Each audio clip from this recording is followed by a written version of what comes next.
Ladies and gentlemen, welcome back to the Voicemail Podcast, the podcast series where we take your voicemails and we use them as baseline discussions. For our discussions, we talk about pop culture, news, politics, anything you can bring up, random trivia. We have fun on here. I'm right here with my right-hand man, Stanley Ike on the mic. You're back here with me, buddy. Yes. How you feeling? How you doing? I'm good, man. I'm ready to go, ready to rumble on another episode. We have a special guest here today, a good friend of mine, someone, if you follow him on YouTube, you might have seen him on a previous podcast video review, a healthcare professional extraordinaire like no other. William Hicks, welcome to the show. Thank you for having me. I'm very excited. Yes. Very excited. I'm very excited too, man. You are someone that always has to troll on me, always has to jump on my back and For good reason. bully me, You're part of the clique, you know what I mean? It's because I care. No, we'll see. We'll see how much they care about you once they hear you on the mic. And as always, we have our mascot, Tapehead, who is here. Tapehead is our virtual mascot. He's always got something to say. What have you got to say right now, Tapehead? Boo! Okay, that's not what I wanted you to say. But what do you think of our... He doesn't like you. You know what? I know he's upset because I didn't actually introduce him the last time we did the podcast. We kind of forgot about him. You've seen him on Instagram. He looks cool. The tape head. It does look cool. You know what I mean? So, That is not gangster. That's very not gangster. forgetting about Tapehead is never. There we go. It's not That sounds more like him. People are like, that's copyright infringement. I know who that is. Tapehead has access to the internet. I can't control what voices he grabs online. But anyway, if you're a fan of the show, if you're following the show, you know that we are usually a trio, myself, Stanley Ike, and a third person. A third person that, people say I make fun of. I take the piss out of. But, I only, kind of play fun of him because I love him. I'm talking about the stand-up comedian extraordinaire, Jolie Farah, who's not here. And he's not here for good reasons. And, I could jump on him and take the piss and all that other stuff. But you know what? He was kind enough to send in the voicemail to explain himself while he's not here. So I'm going to play that voicemail right now. And, that way his essence is still felt in the show. Jolie, what have you got to say for yourself, you asshole? How's it going, fellas? This is Jolie Farah. First, want to start off by apologising to everyone for not making it today. Had commitments elsewhere that I couldn't get out of. I'm sure by me not being on this episode that the listening figures should dramatically drop. But nonetheless, I'd hope the show perseveres. Also, sad not to be there to school Jesse. Just give him some home truths that he often so surely needs.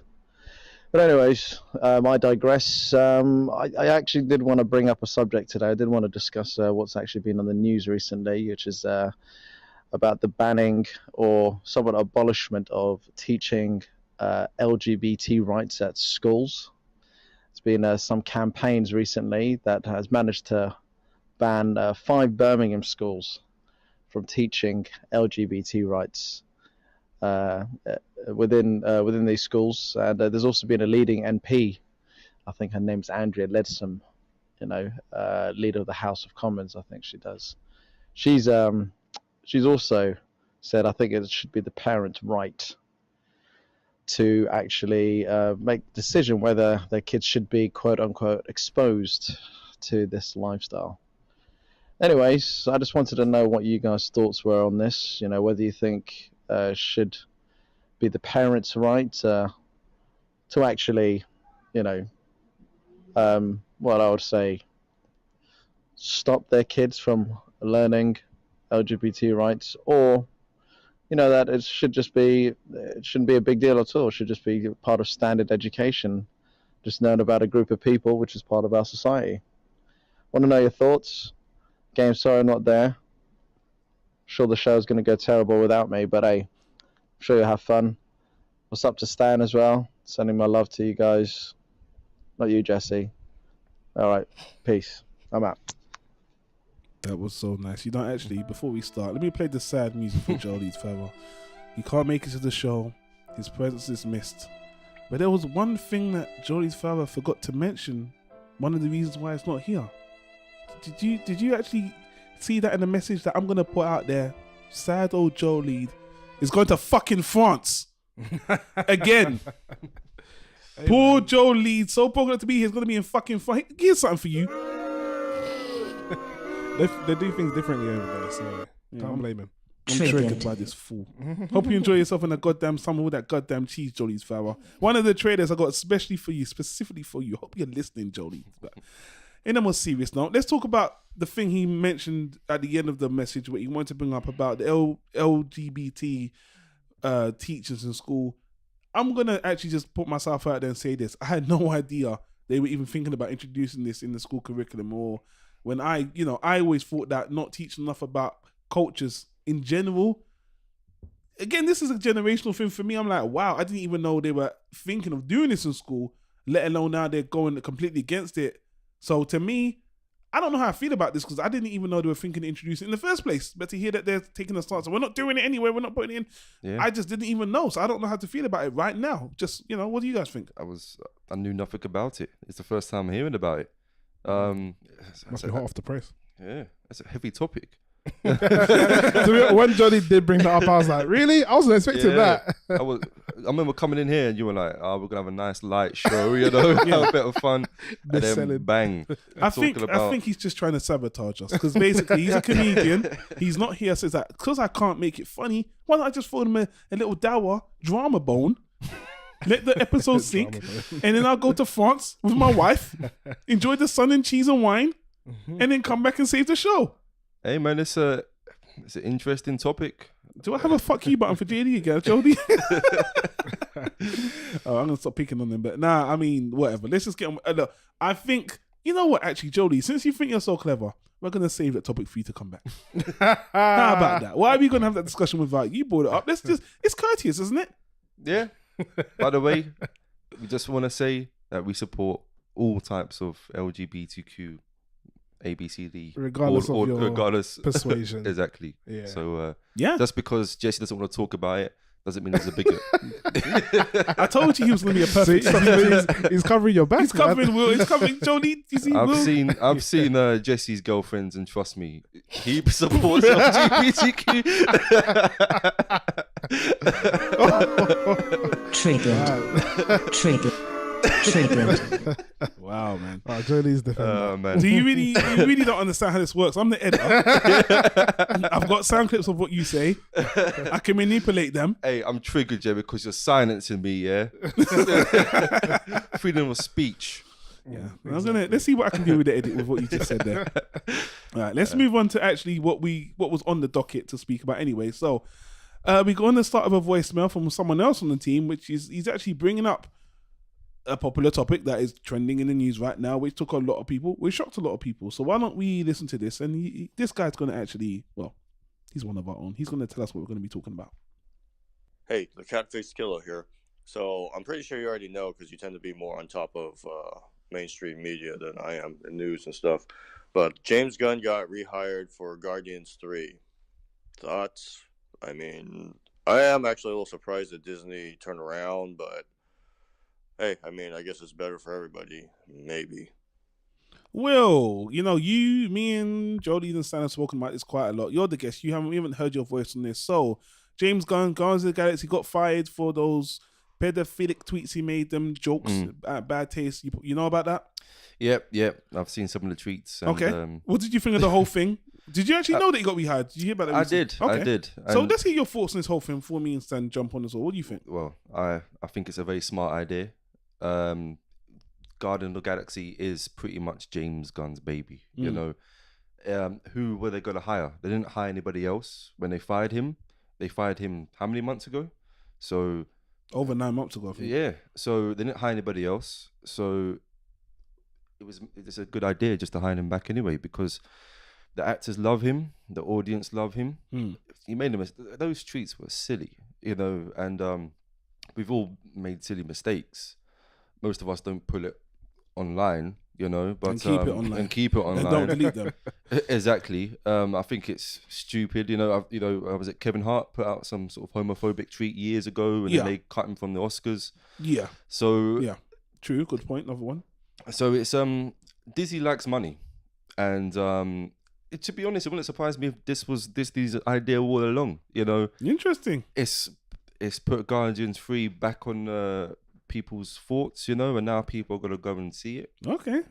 You hold on to that conspiracy Not theory. bad, Just I gotta take my hat off to that conspiracy theory. That's a good one. I like that one. Stanley, go next, Stanley. What do you think? Yeah, I heard about this story as well, and I'm kind of mixed about this one. I don't really know how to feel because he did say some despicable things in those tweets. Yeah. However, what I don't really get, I'm more confused about Disney because obviously for him, he's gonna be like, yeah, I'll take my job back. Of course, it's a paycheck. Yeah. And like you said, it's his baby, etc.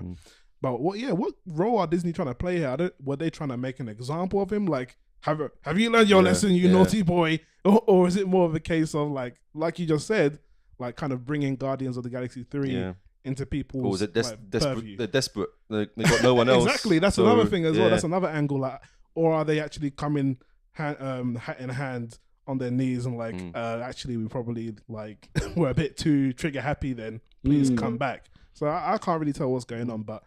Regardless, I don't think it, you know, at the end of the day he does the series justice. So Sure.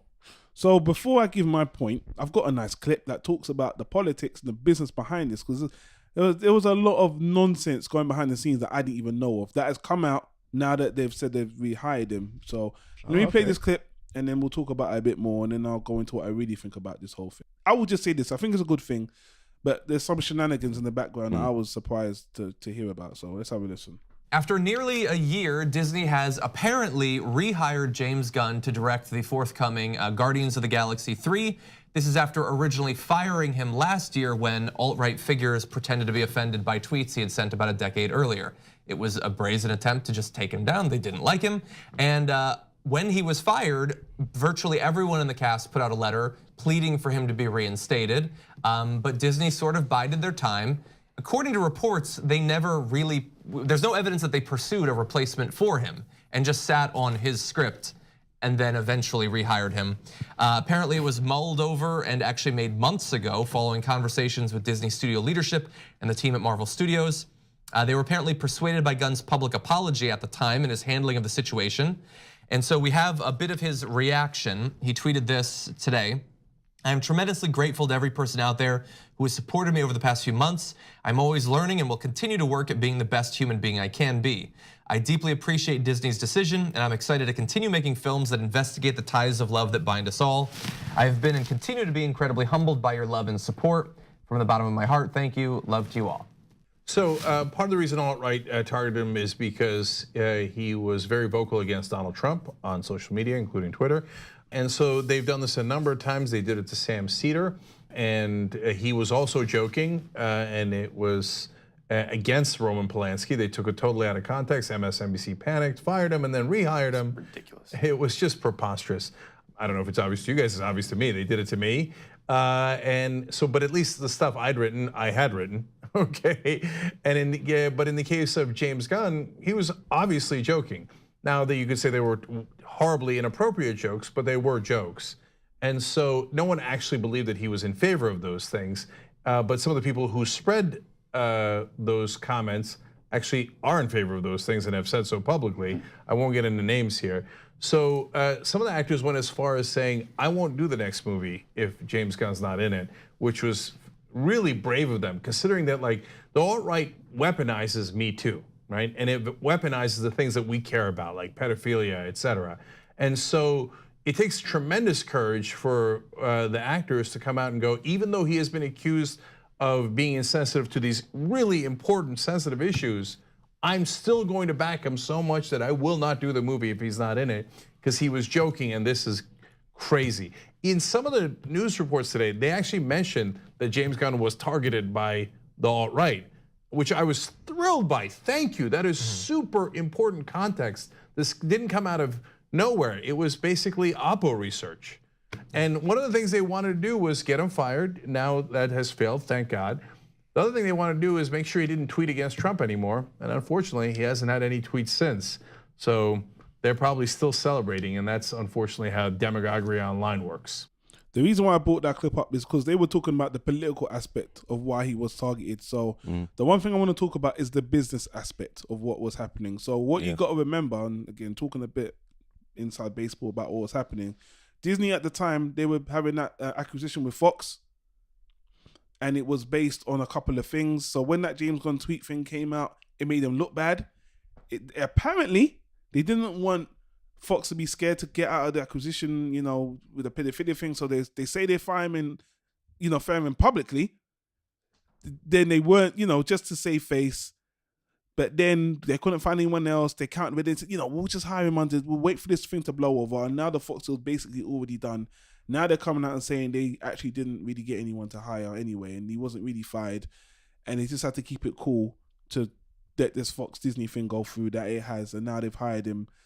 But people are saying it was a complete conspiracy, that they use it as complete marketing. The only reason why I'm saying that's absolutely stupid is because the Marvel machine with Infinity War was already in full effect. All anyone was thinking about was Marvel anyway. No one wanted, the Guardians were in Infinity War. They're cannibalizing themselves trying to market a future movie when they're in another movie anyway. So it doesn't make any sense for them to be. I understand it's all about, you know, marketing anyway. But to me, it's a snake eating its tail if they use that as a tactic. Personally, I do think they fired him, but I think that was just a knee-jerk reaction to what was happening. And then they realized we're not going to get anyone else, but we better not hire him again until this shit's locked down. Now they've come out and he's benefited from it. He's working on Suicide Squad 2 now.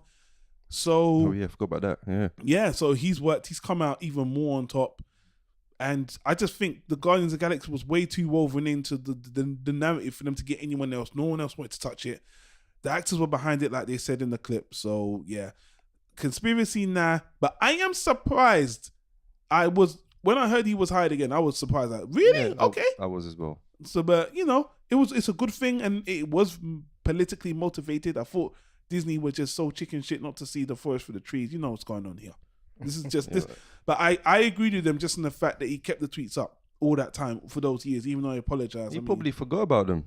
Maybe. You know, they were so old. But he was apologizing for them and forgetting. But I mean, how can you apologize and not forget to take them down? But anyway, it doesn't matter now. He's won. It's like that joke that people were saying that the only way to defeat Thanos is to dig up his tweets from 10 years ago. You know? I never heard that one. You know, this is how all these people are losing their jobs. I never heard that one. We know you want to rule the galaxy, but we just had to look at your tweets. And now you're cancelled. Exactly. Yeah. Thanos is cancelled. Oh, man. That's how they beat him. They cancel him. It's sad about all these people that, all the far right and the far left, they're fighting each other about silly things, and it's just sad, man. Sad and silly, pathetic. That's the state of the world now. I know. The state of the world. We spoke about it multiple times, but before we get any more political, let's go to the movie and trailer section. Yes, we get the trailers out of the way first. We can actually end the show with the conversation. So we're going to be talking about, this was a big week for trailers actually. You know what? Speaking of Marvel and Avengers, before we get to the trailer talk, the Avengers Infinity War had a trailer last week. I don't like talking about trailers that have a part 1, part 2. We spoke about it once. There's no point talking about it again.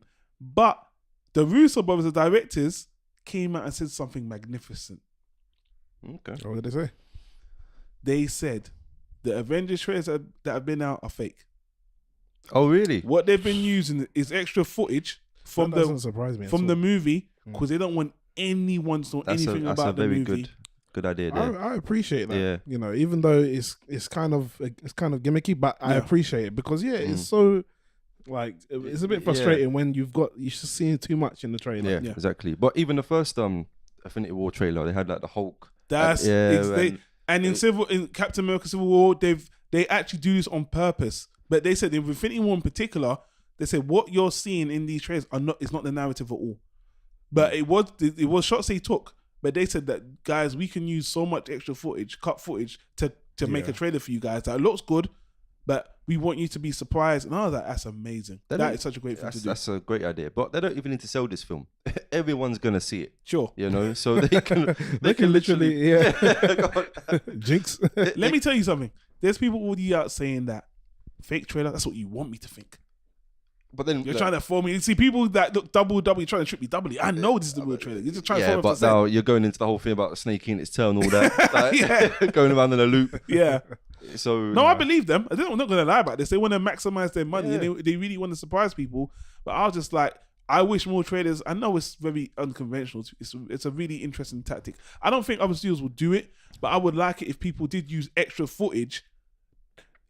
Using fake is the wrong word. They just use footage that are just not going to be in the theatrical cut. Yeah. Which I think is cool.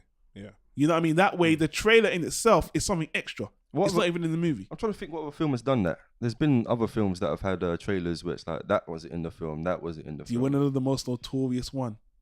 Star Wars Rogue One.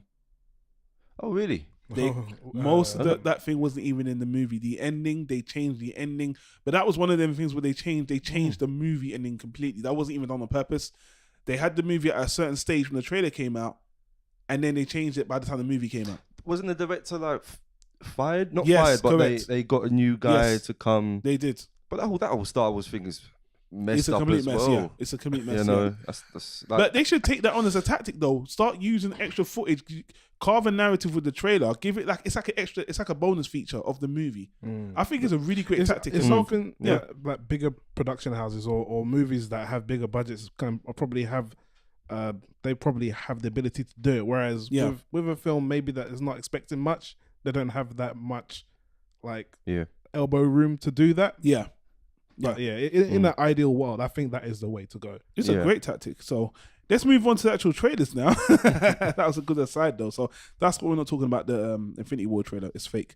So we're going to move on to the next actual fake news. Fake news. The trailer for the day, I dedicate this one to Jolie's father. It's a Netflix comedy movie. It's called Made in France. And let's have a listen. And then we'll talk about it. Say yeah. Seriously? You came here. I want to fulfill my duties as a father. I'm one of the models. And you're Mr. Alan Ross? No, but I'm his father. Biologically, the man I consider my actual father couldn't be here. Jason Alan Ross. Aren't you popular in, like, France or something? Yeah, it doesn't matter, right? Because it's not the U.S.? Exactly. That's it. I'm done with comedy. I walked away from it. Good, because I hate comedy. We don't do a lot of comedy around the house. It's a serious time in the world these days. Not a lot of room for laughter. That didn't sound about him just in the trailer. Man, I got this trailer just for Joel Lee. In the movie itself, I probably wouldn't watch it, but I think it's funny about a French comedian that comes to see his estranged son to look after him. He leaves his career for his son. It looks like a Woody Allen film. You know what? You're bang on. It looks like that sort of nebbish sort of guy coming to like an estranged sort of area. Yeah. Of course, everybody's rich and beautiful. Yeah. And him trying to like... And old. And old, yeah. And him trying to like find his Reconnect. feet, and reconnect. Yeah. I think it looks fun. It's on Netflix, isn't it? Yeah. So we've got to the point now where if it's on Netflix, everybody thinks it's free because everybody's got Netflix. Exactly. So I'll put it on in the background. You know, you're not missing anything. You're not missing out. But if I had to go and see it in the cinema, I probably wouldn't. But I was gonna say hells no. Probably would. I was like hells no. Some old man who's midlife comedic stand-up comedy crisis. I mean, Jolie's father is perfect for you. Might even be your story, Jolie. Stanley, what did you think of this marvelous movie? Journey the ribbon continues. Yeah, I think it's got a really good premise. Like, even though it's a fish out of water kind of movie, it's still got a good premise though. But I've got a weird feeling about it. Like, okay, it looks potentially funny. Like, I wasn't constantly like giggling throughout the trailer, but I giggled a few times. But I got a feeling that if you actually watch it, there'll be a lot of drab scenes. Yeah, but yeah, potentially they got a Seinfeld cameo. Yeah, you know what? I've never seen Seinfeld. Okay, let's give you a beef for that now. I've never seen it. Now people say it's brilliant, but for me, you're like a Seinfeld character. You know that, right? I wouldn't say a Kramer. I would definitely say you're a mix between George and Seinfeld himself. That means nothing to me. It means a lot to the audience, though. Don't worry, they get it. But you know what? I'm sick and tired of these films, where it's always like you're in LA, everybody's rich, everyone's got like loads of money, everything's beautiful, they've got a beautiful house, and they don't do fuck all. They don't work at anything. They don't work at all, but they've got so much money.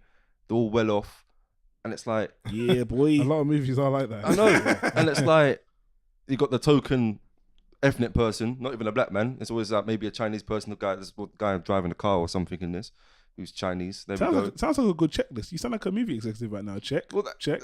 It just gets a bit boring, you know. And I don't mind, like, I just don't like everybody's rich. But he's French and he's a comedian and he comes to America and they're all picking on him. Come on. Yeah, but it's like, come on. Yeah. So wait, are you saying that this movie is a depart from that? Like, is it more the same? It's more. It looks like more the same to me. Ah, gotcha. Okay, like cool. the French guy is rich and famous. Yeah, but they're pointing out little things to tweak up. He's I should French. feel sorry for him because he's French. He's French, and the people in LA and his son don't like him, and it's like, okay, I can barely pay my rent.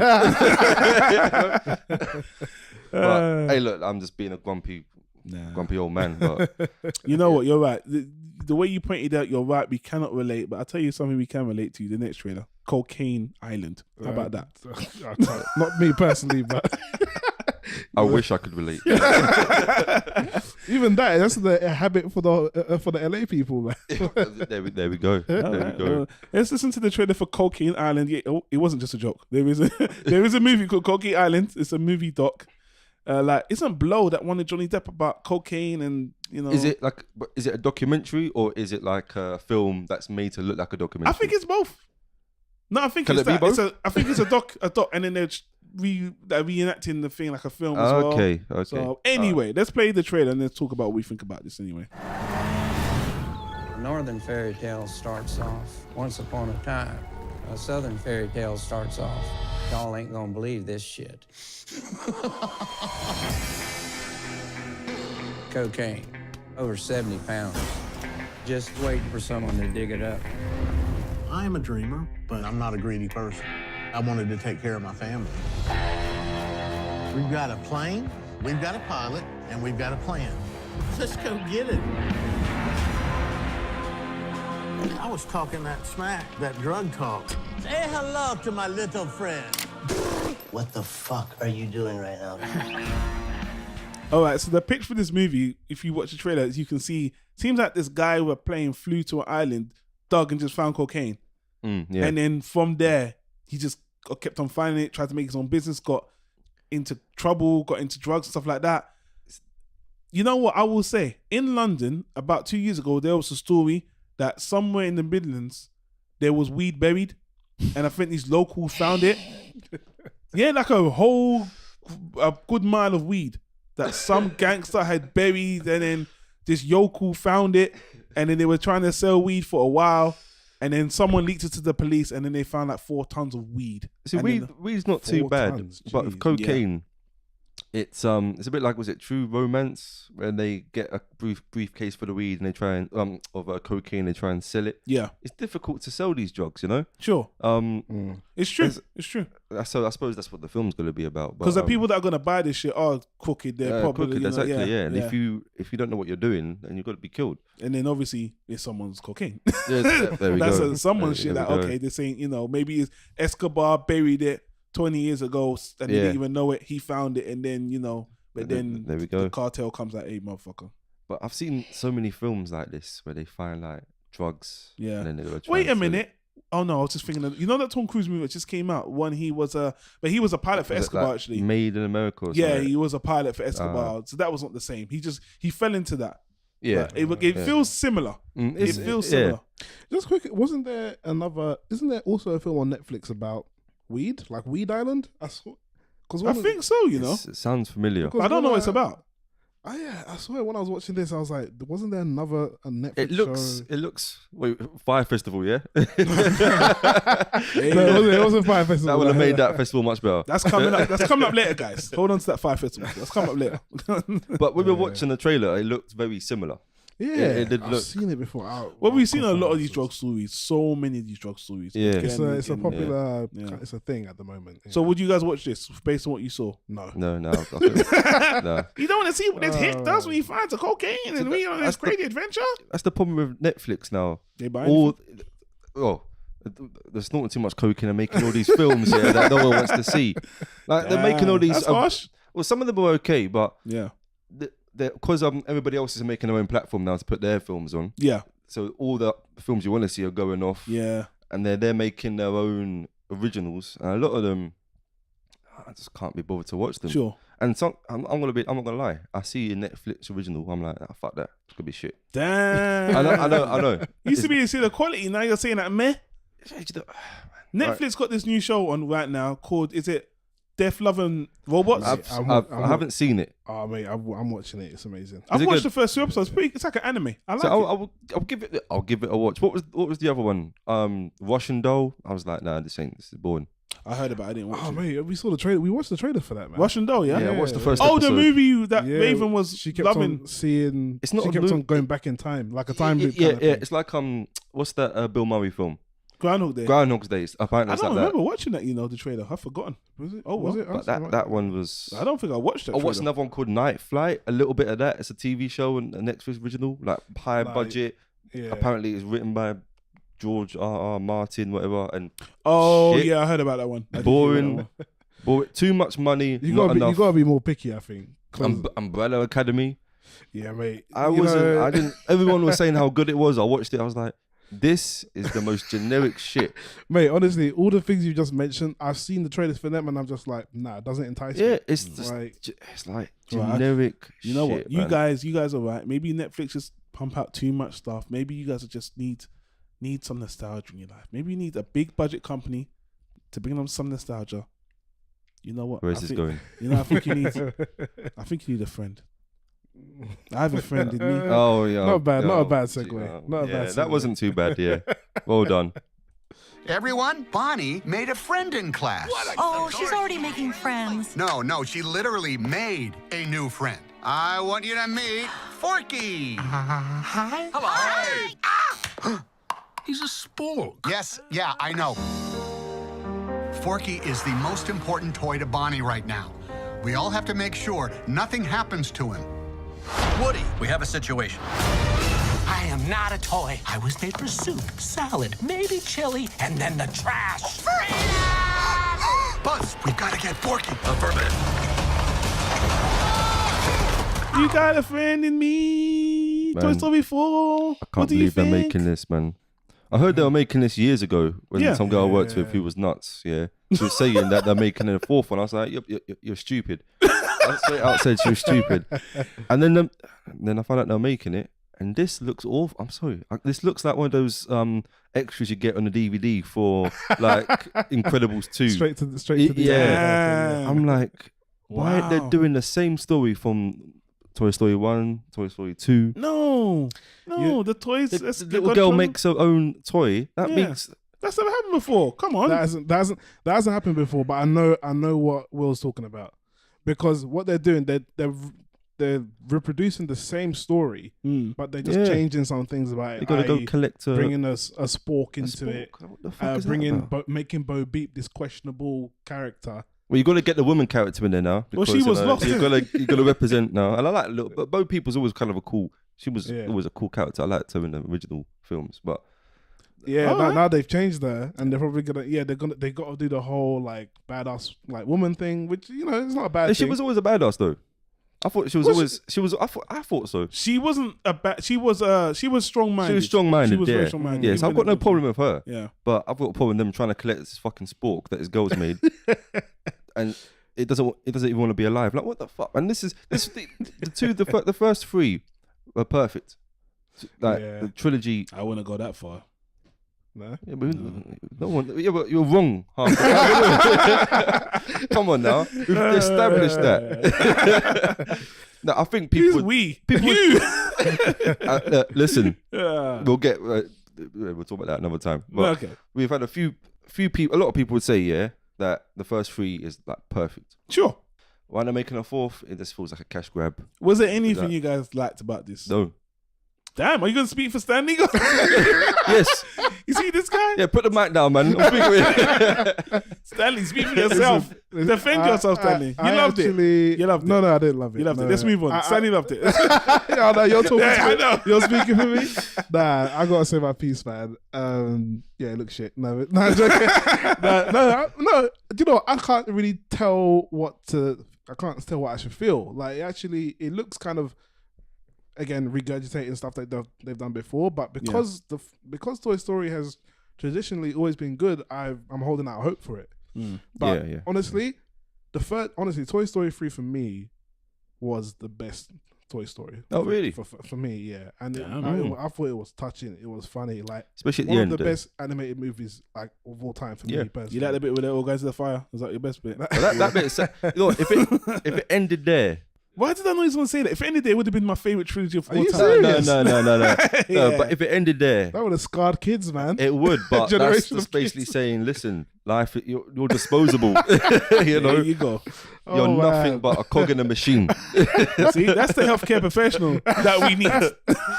Oh man. But the thing is, all three of them, I thought all three of them are fantastic. I could watch the first one, I loved. The second one, I love, and then the third one, I didn't see in the cinema, but I saw it later on. Fantastic. The third one had like this air of like finality to it. Like, this is the final Definitely. movie. Yes. Yeah, and I thought that was gonna be it. And then so when they bring this one out, it's kind of like, what are you gonna do? Like, what's Exactly. Yeah. Let's get the sourpusses out of the way. Let's bring to the guy that's actually got hope and love in his heart. Let me just say this. I think this trailer sucked. It was awful. Okay. It was awful. No, I'm joking. You know what's funny? What we need to remember, or am I missing something? Isn't this aimed at kids? This book is having some existential crisis about knowing if it's going to be alive. I'm watching shit like... Bo Beep is having an existential crisis by the looks of it as well. Like, not as much this spoon. I mean, I should be eaten and then thrown away. I should be dead. Why am I alive? I'm like, what the fuck is this? But that's true though. It's a spoon. Why is it coming alive for? Because she put a. You're gonna take your 5-year-old to watch some story about, Daddy, why does my toy want to kill itself? So what's gonna happen here when? Why does my toy question its existence? Is this what toys are meant to do? What's gonna happen when the mum's toys get involved? Jesus. I think they did that in what do you call it? So we're missing the title, Sex Toy Story. Is that not done yet? That's been. I'm pretty sure that's done. Parody This guy. somewhere. This guy. That never ever cost me. Yeah, but they're called Woody and Buzz. You know? Oh my god! Come on now, like they were not subtle. Why haven't I got the conspiracy music for this clothing? Let's talk about Disney. And why did we repeat that? So we got Woody, we got Buzz, we got what have we got? Bo, Potato Head. Well, that's it, I think. So hold on, Disney's questioning your reality, your existence as a toy. In this movie, Woody, go on. But what? I'm sorry, but so I can put some stickers of our eyes on your laptop, and then it's gonna come alive. And then Yeah, it becomes sentient. yeah. That's the problem I've got. Like, It'll be interesting to see if they actually explain how it works. This is Toy Story Westworld. That's what we're seeing now. it's like the thing is they're getting a little bit too. How do these toys become sentient? Well, this is you guys even It's not even a toy; it's a fucking spork. You know, it's well. That's what my whole thing is. This I'm watching that. I'm more focused on the narrative. Like Woody, the big part of this is where if you see it, Woody is thinking of leaving. He's more obsessed with him as a toy himself. Like Bo Beep's like, there's a bigger world than just one kid. You can be in this park and and he's like, I don't want to go back. Already. But that was when he found his own, when he was in Toy Story 2, right? When he found Jesse and the old man and he found his set. Is that what you're talking about? Well, anyway, look, I think this is way too existential for kids. no, I don't think so. I think it's to me it doesn't come across that at all. It just comes across like a cheap sort of boring cash grab. The graphics of it looks like Kingdom Hearts 3. You know, like it looked like a Kingdom Hearts. That looks good though. Kingdom Hearts 3 looked good, yeah, but it's nothing like back in the day. Those films look. I think CG's hit a ceiling. It's hit a ceiling as well. Yeah. So, but anyway, we've gone on way too long about it. So one more trade to talk about. Right, let's move on. You know, but I will say this: I agree. Fitness is a cash grab. I don't know why they continued. It ended. They should have just made new IP. But you know, all these studios are just like, let's keep the established well-known franchises going and just milk it until people just say I don't know. But anyway, let's move on to a director who does original movies. Someone who's got like a kind of a smaller catalog, but is very well loved. Somewhat controversial for him. Some words he likes to use in his movies for a straight white male. But let's talk about Quentin Tarantino's 9th movie. He's only going to do 10 movies. He said 10 movies and retire. Let's not forget. So let's talk about Brad Pitt, Leonardo DiCaprio, and Margot Robbie. Once Upon a Time in Hollywood. To my right is Bounty Law series lead and Jake Cahill himself, Rick Dalton. And to my left is Rick's stunt double, Cliff Booth. So, Rick, explain to the audience exactly what it is a stunt double does. Actors are required to do a lot of dangerous stuff. Cliff here is meant to help carry the load. Is that how you describe your job, Cliff? What, carrying his load? Yeah, it's about right.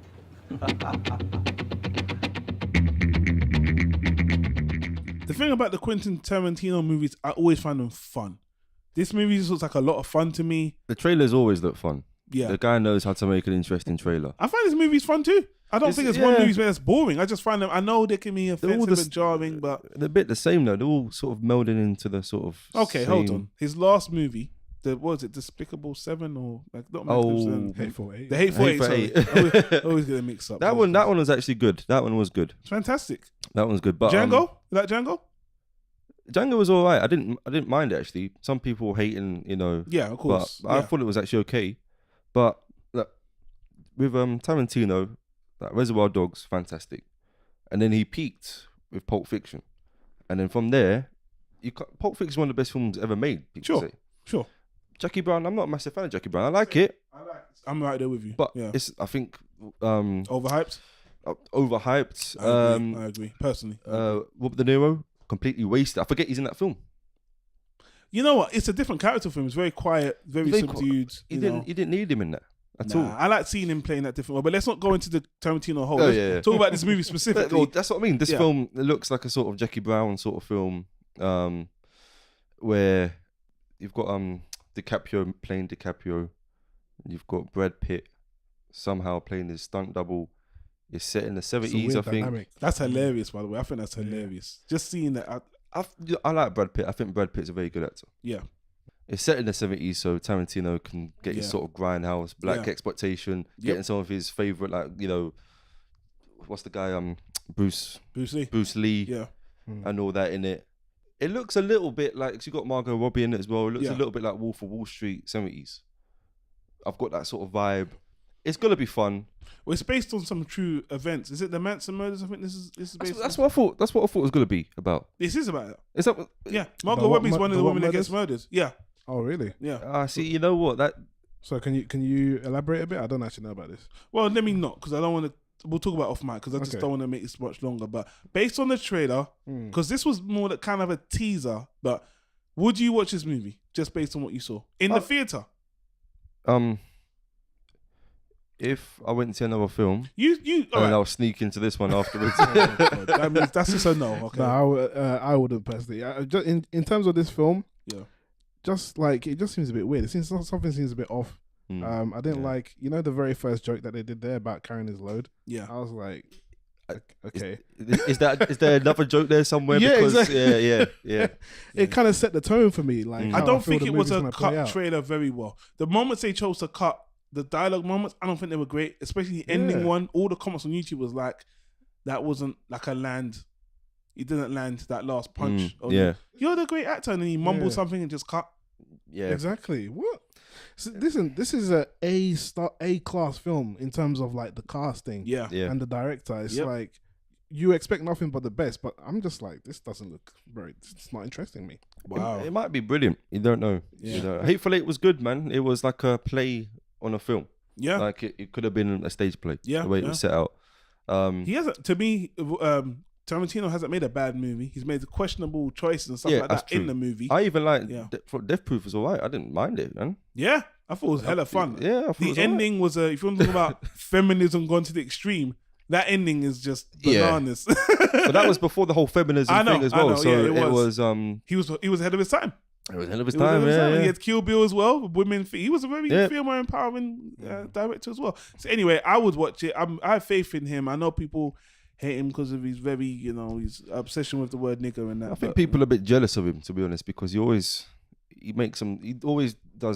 has good dialogue in his films. His films are Very good always dialogue, interesting. They're never bad. So I Yeah. think some people get a bit jealous. He takes his time though. I wish more directors took their time. I know he does a movie every 6 or 7 years. He's really pacing them out. It's been 4 years since the last one, isn't it? I guess so. Yeah. But It then feels before longer. that, it does feel longer. It yeah. feels longer. It feels like maybe 2 movies a decade. I guess that is about. I think on average he does 2 movies a decade, maybe 2 or 3. Anyway, let's just move on. So, you know what? We got one more movie talk to get into before we get into just normal discussion. But man, I got a voicemail, man. We did an Instagram campaign. We got a lot of hits. Me and Stanley was talking about off mic. And then I think we got our official first troll, Even this guy's even a bit kind of scary. Maybe he is, maybe he isn't. But, I better play his message or, something bad might happen to me. So bear with me, guys. This one might be just about 30 seconds. But, if you're confused, then, you haven't been following the podcast. Let's have a listen to this guy. Time for changes. This is Q. The world peace is on the way. Jesus is coming back. Pray. Die ersten Stufen, Artikel 1, Artikel 11, Artikel 12 und Artikel 13 sind die direkte abzulehnen. Steuern haben weltweit gesenkt zu werden. Arbeitnehmer werden entlastet. Löhne werden I like men. We gotta take this guy seriously. All I gotta say is this: if you're gonna troll, I would just appreciate if you did it in English. So I can understand. That's racist. I'm just saying. I He can't understand. might be his saying message. something very measured. He might be casting a spell on me. He might be cursing the podcast. He might be reading scripture. He might be praising it. You might be having a fit. You don't know. Call the ambulance. The guy's having some sort of seizure. He left 50 messages.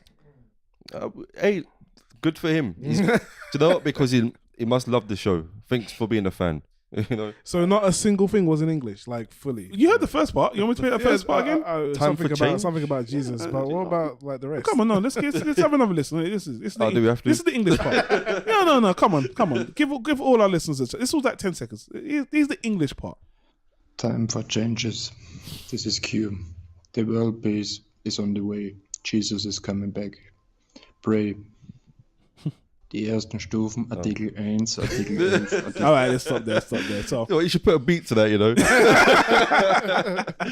Well, he starts spitting some lyrics at the end of the pray, boom. I will say this. In the title of the message, he says, the real QAnon. Stanley, do you remember that podcast about QAnon? We did an episode on QAnon, yes. It's that movement. What's QAnon? QAnon is a movement. That's Okay. related to Trump. Related to for fuck's sake! He's heard enough already. Like. Related to men's rights, related to men's power. I've kind of forgotten. There is some kind of alternative movement. Me and Stan had a part of it, yeah. A laugh,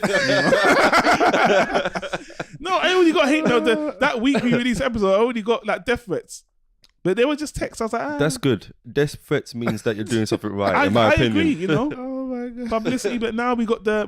I don't know what he was saying there. Now, if I got Google Translate, I think I saw something like "Death rises, you will be baptized," and I was like, "That's nice, but where's the I love you XXXOXO?" Do they know where you live? Listen, I honestly don't know. Maybe he was saying my address there in another language. Well, do you know what language it was? That German? It sounds like German, didn't it? Yeah. So, guys, if you want to take the time out to listen, translate, and just read it back to us, feel free. But trolls, just English. I mean, come on. I want to understand the insults or the blasphemy or the the curses. Well, you don't know what you're saying, so you could be saying, "I think you're fantastic. I really enjoy the show. Jesus loves it as well. He's here with me." You know what, my boy Jesus. Let's go with that. That's our first praise in another language. We appreciate that. So to the real QAnon, we appreciate you. When you got your first troll, you've hit a milestone. I think so. Yeah, and it was all thanks to Instagram, getting like over 1,000 hits on Instagram and over 100 likes and all that. So anyway, let's move on to a voicemail from someone we actually know, someone that you are acquainted with, Will. And they're talking about the last bit of entertainment news. They're talking about a movie that is very controversial, apparently. And then we're going to dig into why this movie is controversial. But before that, we're going to talk about our opinions on it. But first of all, let's hear the voicemail. Hey guys, Red Raven here. I hope you are all gravy, baby, as they say. So, have you seen Captain Marvel? If you have, did you like it? If you liked it, what did you like about it? If you didn't like it, what you didn't like about it? If you thought it was okay or so-so, what made it okay and so-so? What could have improved your viewing experience? I liked Captain Marvel myself. I thought there were some things that could have been improved or tightened up, but I did like it. So anyhow, let me know what your thoughts are on that, or us know as the listeners what your thoughts are on that. We're going to dig into Captain Marvel in a moment. There's a lot of controversy with the actor and the movie, and I'll get into that in a minute. But first of all, did you guys see Captain Marvel? I haven't seen it because it's got a fucking woman in it. I'm not fucking watching that shit. Exactly. No. I can't be bothered to see. I ain't got enough time, but I would watch it. It looks a bit boring, to be honest. Okay. But you can't say that because of the whole controversy. We're going to get into the controversy in detail. Stanley, did you watch Captain Marvel? I seen it, yeah. Nice. Thank you. At least I could talk to someone about it. Damn you, Will. I saw it myself. And here's my... What do you guys think? I'm interested. Well, that's what I was just about to say. So you know what, Stanley? You go first. Okay, yeah, so Captain Marvel, I enjoyed the movie overall. It actually did a decent job of like kind of going into a bit of backstory. I like Samuel Jackson's performance. The whole CGI / makeup, I don't know how they did it, but it was a bit off-putting. But his actual delivery as a younger Nick Fury, did he not look good? It looked a bit weird for me. A lot of people like it. People said it was pretty good. I think most people like it. For me, it's a bit weird. I don't know. Maybe I'm just used to standards. Yeah. But regardless of that, his actual performance was great. You know, it was funny. It was charming. And the movie was, it was fun. It was fun. I think I liked it. The good action sequences, nice twist, unless you're familiar with the story, maybe. But obviously for me, I don't read the comics, so it was a nice twist for me. I thought it was a good film. Yeah. Whoa, hey. Tape head, what's going on? Why is he piping up? He said he wants you to play something for you. Tapehead told me to play this. His opinion on Captain Marvel. Let's hear what Tapehead has to say. Despite being the blandest movie ever, Captain Marvel is a lot of things to a lot of people. It's the movie Rotten Tomatoes doesn't want anyone to have an opinion on. The movie dumb bearded white guys are protesting. They're so scared of people actually calling this movie out for what it is, which is feminist propaganda. Now, I haven't seen it. The movie other dumb bearded white guys are white knighting. The movie Brie Lawson doesn't want us to see. I do not need a 40-year-old white dude. I don't hate white dudes. Am I saying that I hate white dudes? No. The movie that inspired a ton of cheap clickbait articles from terrible online journalists who have no idea how Rotten Tomatoes works. The movie easily manipulated, Twitter-obsessed weirdos have given a ton of free publicity to by convincing themselves this corporate product is a feminist cause. The movie that had charities started for it in order for underprivileged little girls to be able to see, which benefits absolutely nobody but Disney. Buy these fucking poor kids some food instead, you fuckers. It's Captain Marvel. If the movie is a hit, it's because society has become enlightened enough to celebrate a female-led action movie. Finally! If the movie is a flop, it's because of toxic online trolls. Finally! No other explanations exist. Eat the multi-billion-dollar corporate slop and pretend it's social justice, you weirdos. Thanks for making the world an embarrassing nightmare, everyone. Sad, so man. wait, hold on. Before we get into that, Jesus Christ, man. That's the world today. Listen, just completely subjectively. Okay. Oh, objectively. Right. Pick your words. I watched the movie. Right. There is like some of that feminism stuff in there, where she's like, she's really like playing it up for the camera and everything. Sure. But it's not as much as people seem to think it is. Like it's not like shoved into your face constantly. There's a few scenes. I agree with you 100%, by the way. But if this whole conspiracy thing, this whole I don't hate white dudes, whatever she was saying, if she didn't say that, would you be looking out for that in the film? Great point, Will. Yes, I'll still be looking out for it because of the times, because it's the first female-led Marvel thing. Yeah. But yeah, I did hear about the stuff she was talking about like before watching it, about how she was saying some stuff against white men and stuff. We'll hear that in a minute. And I think that is why a lot of people are lashing out against it, even though they haven't watched it yet. Sure. So you guys enjoyed the film, yeah? Well, I didn't say what I thought about the movie yet. That was like you enjoyed that was Tapehead. It looks like Jesse didn't enjoy it, but for you me, enjoyed it. I enjoyed it. I don't think it was like You're a fucking cock, man. I'm telling you. Anyway, JJ, get into it. I'll fucking Get do into it. it. I need a cock button. That didn't sound right at all. Yeah. I need a soundboard cock button. Look in the mirror, man. Man, we're getting roasted by the guests, man. I'm sorry, man. I'm sorry. I can edit this. I can tell you, I'm all right. This ain't live. I can edit this away, you know, so it's all good. Captain Marvel was very adequate. But you know what? This movie is a great example of an actor becoming bigger than the movie. Yes. Yeah. And the actor outside the movie having an effect on the movie. I've got a 7-minute clip here that is fantastic. Don't play it, please. I don't think I'm going to play the whole thing. Because some people have no idea. Some people watch Captain Marvel and they don't understand why people hate Brie Lawson. Right now, people hate Brie Lawson. I heard a bit of what she said.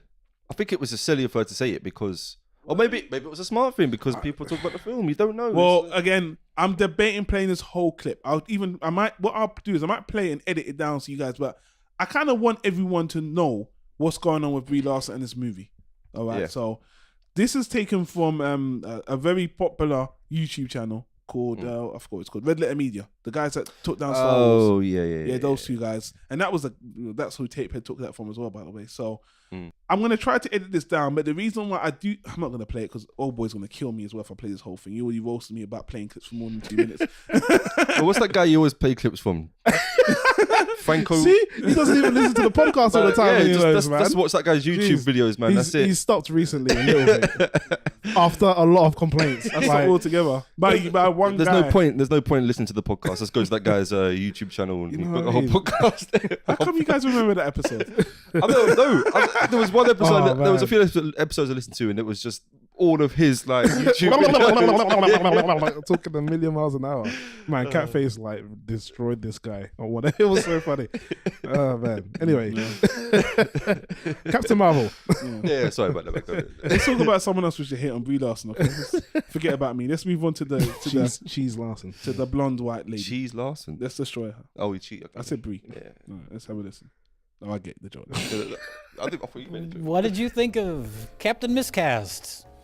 Yeah. That joke has to have been made by somebody already, right? It's too obvious. I thought the movie was adequate, and then I watched a clip of Brie Larson speaking, and now I hate the movie. I think we should talk about the elephant in the room, and that's like the controversy, quote unquote, surrounding this movie and Brie Larson's comments at some kind of women in film event, and she got a big old case of foot and mouth syndrome.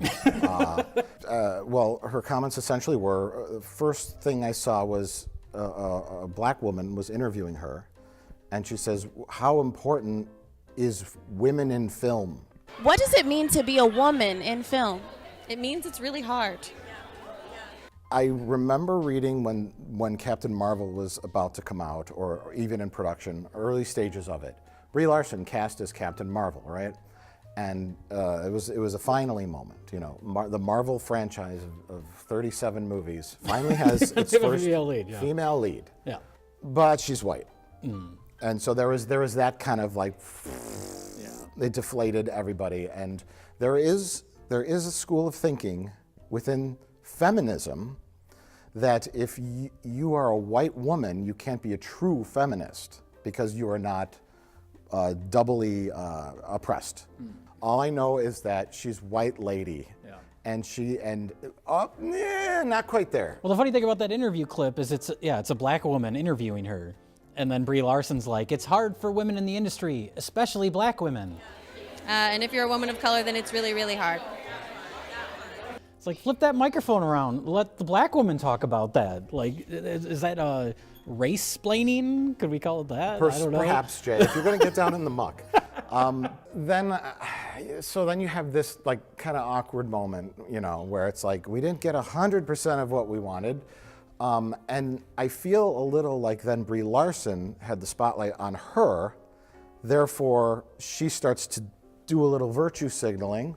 And then she turns on the white guys to show that she is down with the struggle of feminism. Only 2.5% of those top critics were women of color. This blonde white woman from Southern California. Sure. And then it turns into like this rant about film critics.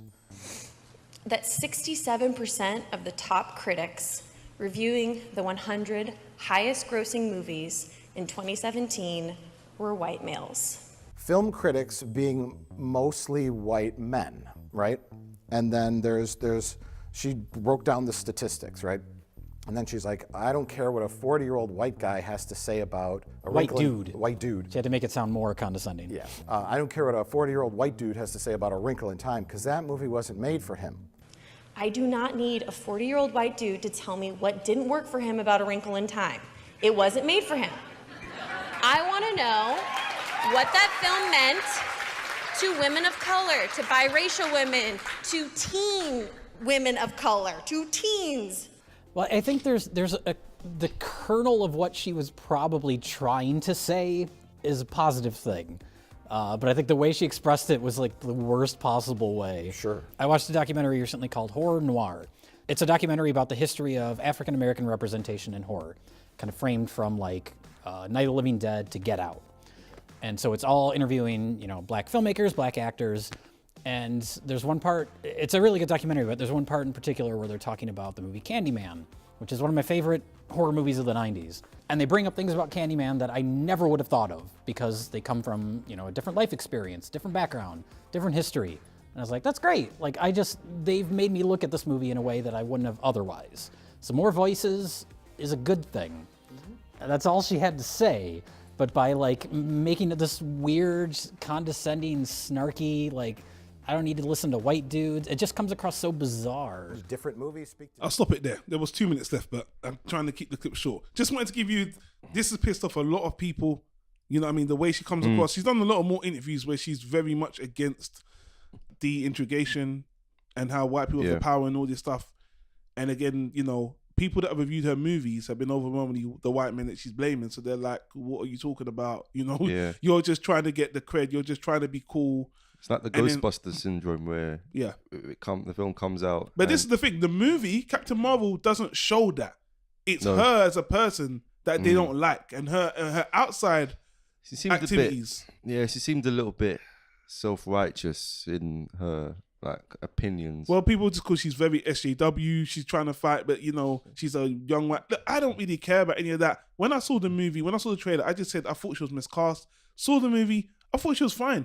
The movie is very average, very okay. It's got those slight, as Stanley said, those slight feminist messages there. Yeah. But even when I saw what she was saying on stage, I thought it was. I agreed. The truth. What she said is the truth. Yeah. But she just comes across. Mm. It just seems. But everyone does it though. It's not just her. It's because it's such a thing of the times we're in right now. You have to be an SJW, so political, especially if you're in Hollywood. I know. You have to be. Some of them Everything's stay away from politicized. it. Everything's Exactly. politicized. And because she's put in this role as the first Marvel female, Yeah. she's got to now be like, Yeah. oh yeah. So Yeah. by the way, I'm down with the females of color as well, and blah blah blah blah. I feel blah. bad for her because her heart's in the right place, and I honestly don't think. Is it though? She might be playing it up because Maybe. of You the don't position. know, she's man. But been for put me, in. I'm all about the greater good. In Hollywood, Yes. you're either like a SJW or you're either like a Trump supporting. I know. It's, that's a smaller percentage. We though. don't know. Her heart was in the right place. She's got a good point. She does have a good point. Mostly white men review films. Yeah. But what's the problem? What's the big problem in that? Does that mean that it's is that negative? Well, I don't want to get too much into this because what she's doing is pigeonholing people. Because then she's kind of saying that only black people can review black movies, which is preposterous as well. Yeah, that's where you get to. You get to that sort of debate, which is very difficult. But then again, it's the same with the Oscars that they were mostly white old people in there, and then you got to put people in there. So there is truth that people of certain experiences do need to be in there, but that doesn't mean they're a complete authority on it either. But we do need diversity. So you need diversity. So, but to be honest with you, anyone that does what she did is gonna get called, you know, a faker or just virtue signaling and all that other stuff. And so, the Wrinkle Time was shit anyway. Everybody thought it was shit. yeah, but she came out and said that I don't need a white man telling me that. How's he gonna know about Wrinkle Time? Even black people, biracial people, trans people thought it was all shit. Yeah, but critically, she had a point. The people that were the professionals in the industry that are reviewing it are mostly white male. So yes, generally audiences. It's their job to tell them. Just because that's the problem. It's like I'm going to review this. If a white guy is going to come in and review it, it's his job to get his point across. So that's his job. That's his job. That's yeah. No, that's fine. But he's just saying that if they're all the same person, then you feel like you're gonna get the same. But all white people are the same though. That's I know. It's racist in itself. That's what I know. Well, that's the thing. There needs to be more black people, more everything. Yeah. Everybody to come and be more inclusive in films. Yeah, back in the day, it's easier for white people. It's always been easier for white people. But nowadays, it feels like you're going complete opposite, and white people can't. I'm not gonna give that job to that person because he's white. I want to give it to the black guy. You know, the forced affirmative action, yes, that kind of thing. Yes. Yeah, you know, you're just doing it just because. We had to talk about. Remember, we spoke about what app was it again? When we spoke about, they said they're going to force the 50% diversity hiring. I think it was Duolingo. Yeah. And if he was upset that so now you're just going to hire women just because you're not even going to check their creds or their anyway. It's a ridiculous argument. Then that argument with the person that's best for the job should get best qualified for the job should get the job. People were saying that's racist, that's sexist. Yeah, and it's like, well, I know, but that's a long debate. Yeah. We're gonna move on, but at the end of the day, the movie.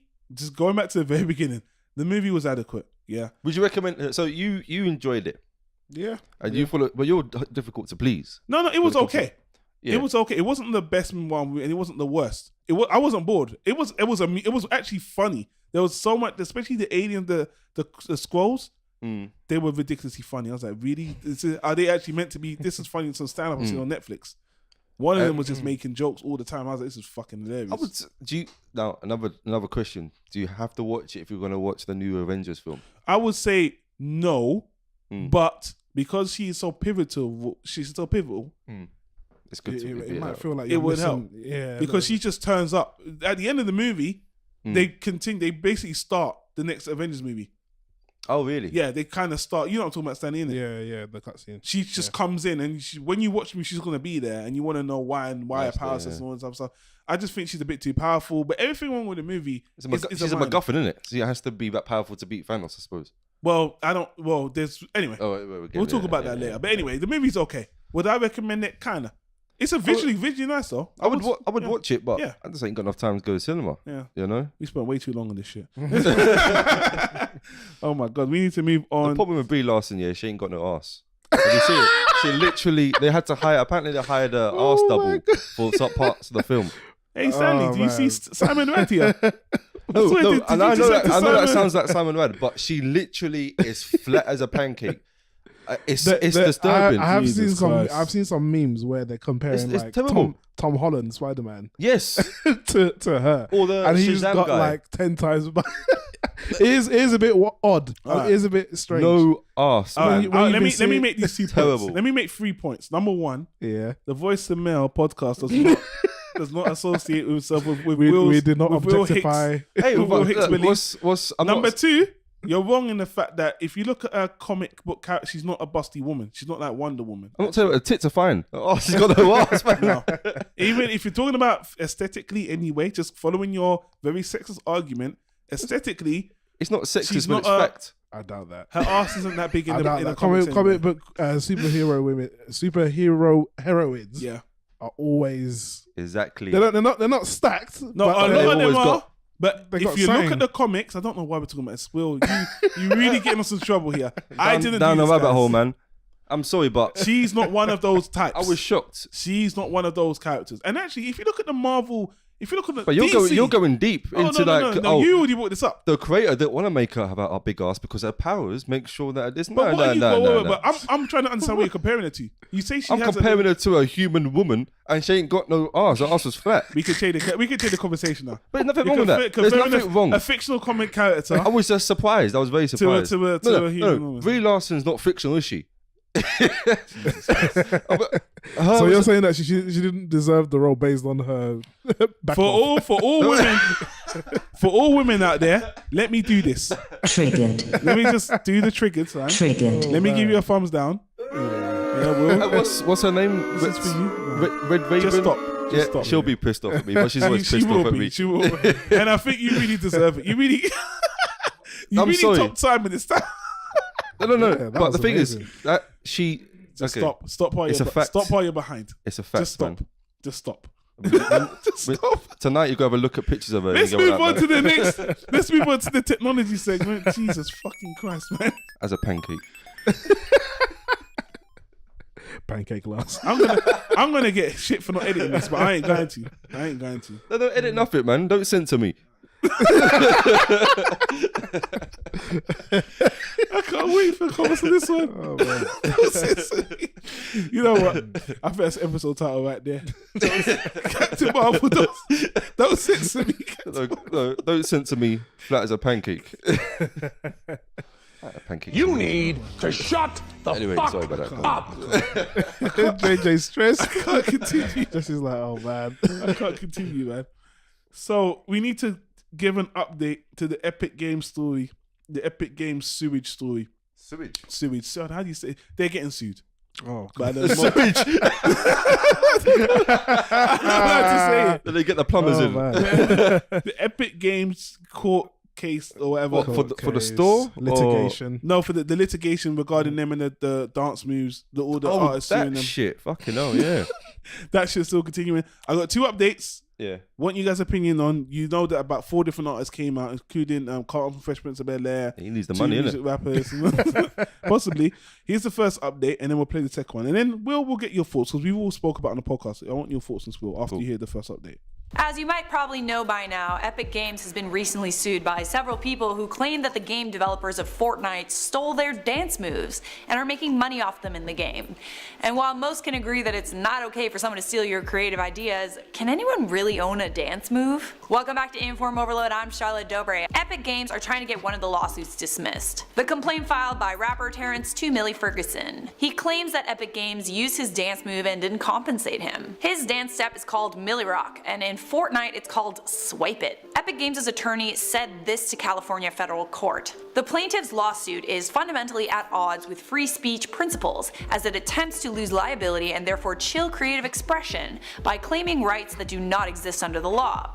He further said, no one can own a dance step. See, there's this little gray area when it comes to copyright in dancing. Choreography is protected by copyright, but Epic Games' lawyer is trying to make the case that a simple routine does not constitute an entire choreographed dance, and it shouldn't be protected under copyright. Essentially, there haven't really been any cases like this. Sure, there's been similar cases involving choreography, poses, and movements, but a single dance step shouldn't be considered a protectable idea. Or so this lawyer says. The other people who filed lawsuits against Epic Games include Alfonso Ribeiro from The Fresh Prince of Bel-Air, who alleges that Epic Games used his Carlton dance without compensating him. The Backpack Kid also claims that Epic Games used the floss without compensating him. In Fortnite, you can purchase these dance moves so that your characters can do it in the game. So Epic Games is making money off of them, but nobody knows how much. We actually did a story about the Backpack Kid suing Fortnite, and he claims that he was the first person to do the floss, and Fortnite players can do it in the game. The Backpack Kid wasn't the first person to do the floss, so why should he be able to win a lawsuit against Fortnite for stealing a dance move that wasn't even his in the first place? It sounds like from what this lawyer is saying that it's pretty likely that this case will get thrown out, and maybe so will all the other cases against Epic Games for using dance moves. Essentially, dance moves are part of free expression, which is a type of free speech. What do you guys think? Can you own a dance move? Should you be able to own a dance move? Why or why not? Let me know down there in the comments. So Will, what I want your opinion on is what that lawyer's saying on Epic Games side, that you shouldn't be able to legalize or copyright a dance move. Do you agree with that? That's a difficult debate, isn't it? Like, everyone do the moonwalk. You're the judge. I'm the judge, yeah? You're the judge. This is your decision. What do you think? Can you put a patent on a dance move, yeah? That's what you're asking. Can somebody say, if you do that dance move... You create a maneuver, a dance move, an original dance move. Can you copyright it and make it your own? I think you'd be able to copyright it if it's in like in a game, somebody can buy it. No. I'm talking about not that. I'm talking about in real life. No. Really? No. But you think digitally it can be allowed, but not in a. That's No, really no. interesting. I think if like Epic Games, if I made a dance move and then they take it and put it in a game and you can buy it, I think it's fair that the person that made that dance move digitally, because you're just talking about digitally. But somebody's buying it. Somebody's buying that move. Yeah, but when you copyright something, you're paying for it to be. You actually have to pay for a copyright. So yeah, so you're telling me that I made a dance move and I've paid the copyright to protect it, yeah? Yeah, it's like a law. You pay the law that I have a signature certificate to say this is mine. I created it. It's difficult because then am I saying that? But you're the judge. Would you agree with this idea in concept? Because this hasn't been done yet. So in concept, and this is what the whole thing's the lawyer's saying he doesn't think it should be allowed. So you're the judge, because this is what's going to happen in real life anyway. I'm going to play the second part. What do you think? If you're the judge, would you agree that with the lawyer that it shouldn't be, or do you think that we should start making copyrights for dance moves and maneuvers? It's difficult because if a kid in the street's doing a dance move and there's policeman's going to come and say, "Oh, it's illegal," it comes to a point where Epic Games have put that emoji, whatever it's called, that emote in the game, and people can buy it. Mm-hmm. Yeah. Mm-hmm. So as you say, if you created a dance move, it became famous. And they've taken your dance move and people are buying that in a game. Do you think you deserve some money for that? I'm asking you. I asked you first. I think that should be allowed. Okay, let's go. You missed a step, because in that scenario, who did it first? The whole point of legalizing, anyone come with any idea, right? If you've done it first. You have to buy it, you have to legalize it. That way you own it, That's what we're talking about first. Before it gets to because someone's going to say, hey, that's mine. I got the documents here, so I should be able to sue Epic Games. Is that's what I'm asking you? The first step, you create Moonwalker let's use Moonwalker for example. Michael just created the Moonwalk.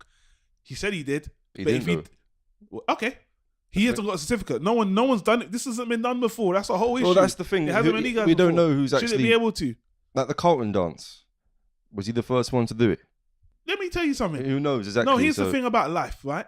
It doesn't. Whether it's no. What I'm saying is, a company can come up with a logo or a name for a company, right? Someone else should have done it in Same their bedroom, argument. But the difference is, if you can get a certificate, it doesn't matter who said he said. Once you bought it, you are the first one. You get what I'm saying? That is the issue. So forget about who is. Whoever legalized, and that's what means. But you're right there. That's life, isn't it? Because with the dance moves, that hasn't been. That is the issue. No one's done it yet, and I think it's unfair that. Yeah, I think it's unfair that I think they're $1 billion company now is making money off other people's signature. Innovations. You're swaying towards yes. I'm gonna assume you're swaying towards yes. That's difficult though. Yeah, okay, that's fine. You're swaying towards yes. So Stanley, what do you think? I think the perfect ending, and I think this is what the people who are the plaintiffs, the people who are suing, are trying to do. Is basically getting out of court settlement, like, behind closed doors. Like, listen, just give me some money, and all of this will go away. Give me some money, man. Exactly, yeah, because they don't really have a leg to stand on. Like, if they haven't patented it, because people have patented patent. People have put a patent or copyrighted more silly things, like the most trivial things you can think of, like certain usages of words or phrases. Correct. You know what I mean? So correct. If they can do that, then you can probably do it for a dance move or a little choreography. Well, you know what, Stanley? Thank you, because you're gonna let me play the second part of the clip, because I've been holding this story for a while, to be honest with you, but for weeks. So some people know about this, but a lot of people haven't been following the story. I have. Let me play the second clip, because this did go to a judge, and let's see what the judge has to say. And the controversy surrounding copyrights over Fortnite dances has been put on hold. I can't do it, but don't worry about it. No one cares. At least for now, after a Supreme Court ruling held that if you want to sue for copyright infringement, you have to register your work with the U.S. Copyright Office first, and it remains an open question as to whether the Copyright Office will even agree to the requests of the actors and entertainers involved to register their dance moves, as they may not be complex enough to be recognized. I think we can all agree that Alphonse's dance, the Carlton. All right, let's stop there. So now the argument is that the Supreme Court's like, if you don't register this, what you want to talk about it? Now, the registrars or the legalizers, whoever wants a license, are like, they're debating whether dance moves are complex enough to even register. Meanwhile, Epic Games are making money off this shit. Regardless. Games like, They're making so much money. Of things that so. Do you play Fortnite, by the way? Huh? Do you play Fortnite? No. Okay, No, cool. I remember. Dumb question. No, go on. So do you guys think this is right? Because in the meanwhile, there's a legal battle going on that the copyrights are talking about. Someone could do this and say it's a dance, and then the copyright's got to sit there and be like, "Am I really gonna accept money to legalize this?" But then Fortnite's like, that was a beautiful dance, by the way. Fortnite's like, don't care. In the game, money, printing money. They can make anything they want. They can just jump straight and make money off it if it's popular. Because it's like popularity. It's capitalism makes for you, it cool. isn't it? It's cool. It's like popularity makes something cool, right? Forget about legals. They're like, shit, it doesn't matter. Meanwhile, the Supreme Court's already been like, if I don't get that license document, I don't give a shit. They made it simple. That's fair enough. I think that they're going to have a hard time because if they're talking about complexity of a dance, like the Moonwalker, clear dance, takes skill. I think that should be legal. I get it becomes more like a judging test, isn't it? They're going to start making rules. Your move has to move your ligaments 200 times. Your muscles must be moving a certain amount of times before it can be. It's gonna get ridiculous, man. Fucking hilarious rules to classify your dance, They have but to hire a panel of dance instructors to make a decision. Choreographers in the courtroom. Meanwhile, Fortnite could just sit there and be like, the lawyers already can be like, yeah, man, we're set now. We can just, we'll be the first to legalize all this shit. How about Fortnite was like, you know what? Fortnite's we're gonna die come soon first anyway, man. and say we made the cartoon, we made that, we made that. But they don't call it the cartoon though, do they? They don't call it the back something else. kid. They call it something else. But then you know what's funny about that? Epic Games licensed whatever they call it. Then they start suing cartoons for dancing. Hey, that's our move right there. Yeah, but that can't work because no. Because otherwise, did it first. Yeah. Oh, Jesus, man, does it matter? It's not about first. Once you got that, it's like. But he's not selling it though. The thing is, you're not selling it. It's like. But now see, everything's changed now because no one's commodifying this. No one was putting money on this. But now, because everyone can see value in this shit, thanks to Epic Games and. But they're selling it though. That's the thing. If it was free, then if it was free, I think everyone on if I made a dance and they put it in the game, and it was free, and people were getting it for free, and if it was that successful, I'd be happy because it's promoting me. But if they're making money, by selling it, every single time, millions, then billions, I would be like, you know what? Come on now, throw me a few pounds. Yeah, I don't think it's greedy. But I don't think it's greedy. I don't think it's greedy. Probably very smart because look how much money they've made. I mean, it's greedy in the sense that they selling emotes, right? Yeah. Like, come on, man. But that's the thing. That whole loot box thing. Yeah. That's the problem. Is it greedy or is it just smart? Do you think these dancers? Because sometimes I think to myself, did these guys that break their neck making these moves? Someone made the Moonwalker. Someone's probably made another one like. Why didn't someone think of just legalizing it? Didn't foresee something like this happening before? Because it's a stupid idea. That's No. why. Right, put it this way, yeah. No, there's been a lot of music videos over the years, right, where they do choreography, right. Mm-hmm. And then just imagine, someone like Beyonce, for example, does a lot of choreography in her moves, and just imagine if you license the move and she's like, I like this, and I'm going to pay you for that. That's business, right? Yeah. As you said, it's difficult. You have to go to the copyright office. I know it's a new thing. It's a whole new thing. Because no one thought about it. Because dance is just a free expression, and you're having fun. And dance ain't a free expression no more. It ain't free. It's a commodity now, man. Sad, isn't it? It's sad, isn't it? That's life today. All right, man. Let's move on to the technology news. The biggest technology story. I know Will's going to be very. I think Will, as a console elitist, is going to be very snarky about this. Console elitist. I've got a PC gaming machine now, man. Damn. PC Master Race. Master Race. Master Race, man. I didn't even know that. I've got there's always something about the console, man. I just love sitting at the TV. Even though I've got it all on my one desk, I've got my PC here, I've got my PS4, the Xbox 360, and I still got my PS2 there and everything. But I still love playing it on the TV, man. All right. Well, there's a new player in the game. Just announced. Google? Yeah. Announced yesterday. Not going to work. Let's hear. Wow. All right. Let me play the clip first. End of discussion. That's what they said about Microsoft, man. I knew it was going to come out. So Google released, they say, a game-changing service, a new gaming service. And yeah, it is the future. Let's hear what Google has to offer, and then let's talk about it. Our vision for Stadia is simple. One place for all the ways we play. Bullshit. Imagine you are watching games on YouTube and you discover the latest Assassin's Creed Odyssey trailer on Ubisoft's official channel on YouTube. You will notice the Play Now button. By simply clicking on that button, the player is brought directly into the game in a browser in as quick as 5 seconds. Our platform vision for Stadia is to reduce the friction between getting excited about a game and playing a game. On Stadia, you just need to click on a YouTube video or link, and you can be playing your game instantly. At launch, we'll support being able to play games across desktops, laptops, TV, tablets, and phones. This new generation of gaming is not a box. With Stadia, the data center is your platform. There is no console that limits the developer's creative ideas and no console that limits where gamers can play. And here it is on a Pixelbook running the Chrome OS. There is basically no hardware acceleration on that laptop whatsoever, and the game is running directly from our data center. It's then easy and instantaneous to move that same game experience from exactly that moment onto the phone, here on a Pixel 3 XL.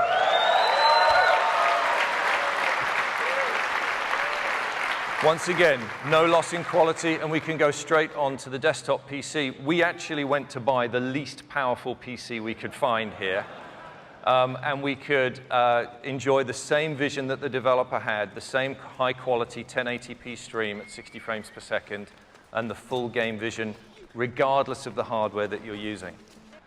And as such, we're also enabling players to use your existing USB controller or mouse and keyboard when playing Stadia on a laptop or PC. But of course, we will have our own controller that has been uniquely designed to enhance the experience for the Stadia player. So cloud gaming has been so promised and buzzed about for so many years. Google have been the first now to officially launch it. Do you remember OnLive? OnLive? OnLive, that was the first one. You could actually buy a box for it as well. I actually had it on my laptop. It was like a streaming program. Came out like 9 years ago, 2010. No box. This is just a controller. But you didn't have a box. You could have bought a box if you want to play it on the TV, but it was just the browser launcher, and I had it. But unless your internet was good enough, like this, unless your internet is good enough, you can't.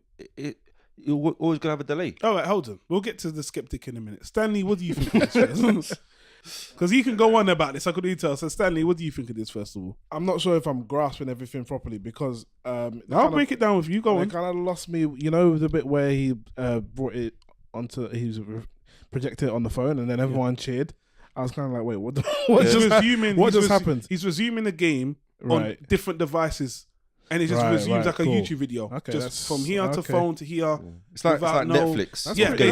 That's pretty interesting. Yeah. That's pretty interesting. That's why people are like, wow. So hence cloud gaming. Yeah, exactly. All in the cloud, all that. So what do you think? Do you see the video? Yeah. No, I haven't seen the video, no. But you know, from what I heard, it sounds like a weird concept to me personally. I don't see what the benefit. What's the benefit of that? You don't buy hardware. You don't have to. It doesn't matter. You stream it from. You stream it from anything. So how? Okay. You don't buy the games. You don't have a console. It's basically like Netflix. Yes. You just plug in your mouse and just play the highest quality games. High quality. You can have a shitty PC. No, but there's certain games that you'd like to play with either a keyboard or a controller. You can play it with that. You can play apparently. Everything. And the data center. They have the hardware on their system. It just all you need is the speed of it. Like you need a good enough internet. You need a good enough internet speed. But I've got a feeling apart from the internet thing though, what I'm saying is like there's certain games where you'd rather use a gamepad controller. You can use it. They said they've got their own. They said you can use your own. They've got all of that sorted. Yeah, but then it kind of eliminates the use of the cloud. Like I don't understand why. What is you guys aren't letting me finish. That's what it is. Okay, sorry. So if I'm playing a game that is like, for example, like a Mario game or something, right? Yeah. Or some kind of adventure game, you want to use a controller for that. You want to get. That's how you. But you can use the controller. Yeah, I know. Oh, sorry. Go on. I'm lost. Let's finish. You know you can use a controller, which is what your problem is. If you're if you're using a controller to play a game, why would you then play it on your phone? I don't know. I think that's giving you the choice. I don't know why you want to play it on your phone. No, neither do I. That's exactly my point. You guys kept on jumping in. Yeah. Like, I would rather continue playing on my big screen. Well, look, there's a lot of kids out there that maybe can't afford a console, have got a cheap Android phone, and they can enjoy Assassin's Creed on their phone. You can connect like a Bluetooth. You can, yeah. And if you see the video, stuff. you can buy these $20 controllers with that stretchy attach thing where you just put your phone in and you've got your controller and the screen right in front of you. You turn on a small screen and you can use those. They just said you can use your existing hardware, which is pretty interesting. And their main thing is the one thing with what you said, latency, the lag between you pressing the button. They said they got it down to a science. Of course, they're gonna say that. Yeah, it'd be okay with like an RTS game or like a strategy game. Yeah, but if you're playing like a Street Fighter, it has to be 1-to-1, and it's never gonna be 1-to-1. Well, look, I'm skeptical. Like even everyone watching was like, yeah, Google, you got your data centers where in your house.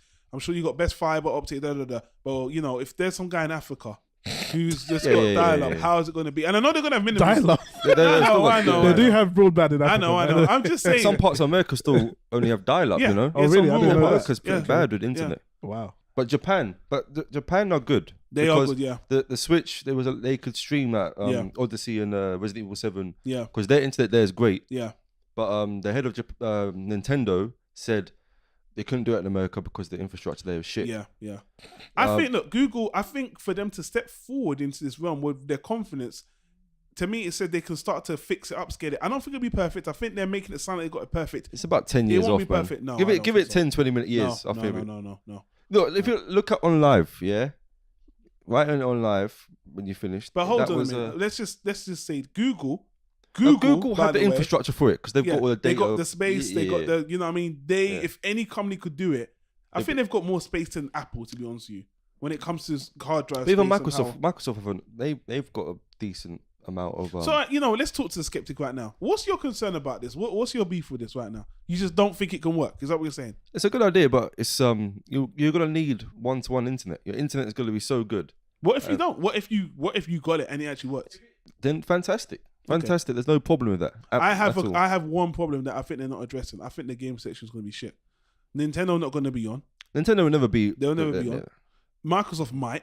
So, I think there's third-party developers that will probably get on because it's Google, right? And they're going to get a lot of money. You'll get all your third-party developers on there. And this is going to be a subscription. You could already tell. It's like the Game Pass. It'll be like that. Yeah. It'll be a subscription based. So I really like the technology, but because I'm a Nintendo boy, I would just like it with certain games. And their whole thing is, I think what they've done greatly is because there's a gaming platform on YouTube already, gaming community, having people jump on and just join them.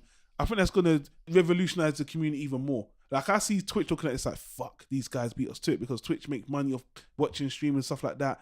And if you can get players involved as well in a seamless way. Is Twitch Amazon? I think they're on Amazon, I think that was Amazon, so yeah. But so if Google was smart, they would let our Twitch to. It's like what Microsoft doing now.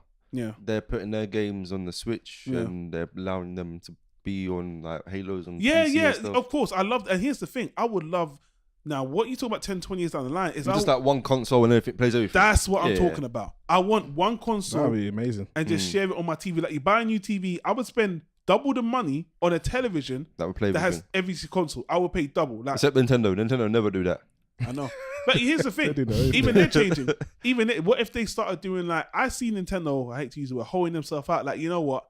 We'll do certain games. Like if they're putting their games on the phone now. They are, exactly. So, that could be, they just say, okay, our most popular games, any Mario platform and Mario Kart alone and Smash Brothers, those three alone, fucking hell. Or Splatoon. But that's the thing with Nintendo, they were smart with the Switch. Yeah. Because exactly. It's a handheld. Yeah. So people are going to get that. You always get a Nintendo handheld. Yeah. From the Game Boy, it was always the best. So with the Switch, if I get a Switch, I'm not playing it on the TV. I'm playing it on my lap. I'm playing it as a handheld. And they're smart because it's selling so well because everyone's got a PS4 or whatever. So they've got to get a handheld. You got to get the Switch. And the Switch, you can pretty much play like PS4 games on anyway. All right, so let's move on because we still got a couple of few topics.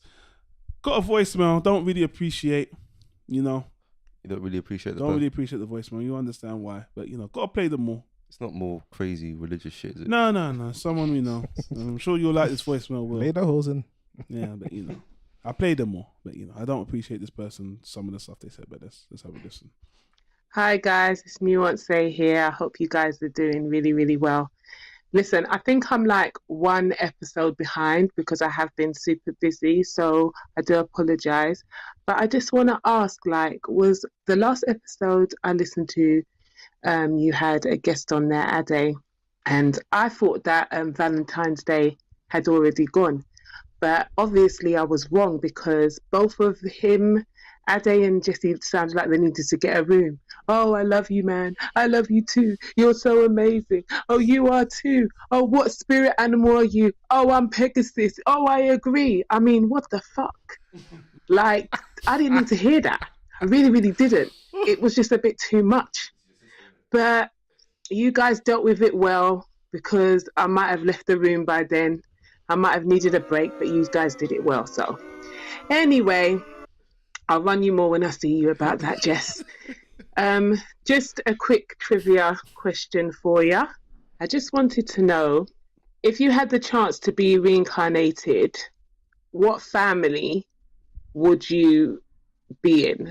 If you could be reincarnated and you could choose the family that you could be reincarnated into, which family would you choose and why?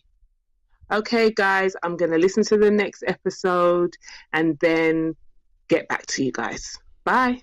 I could tell you what family I'm going to teleport myself out of. Can you guess? I love Nuance.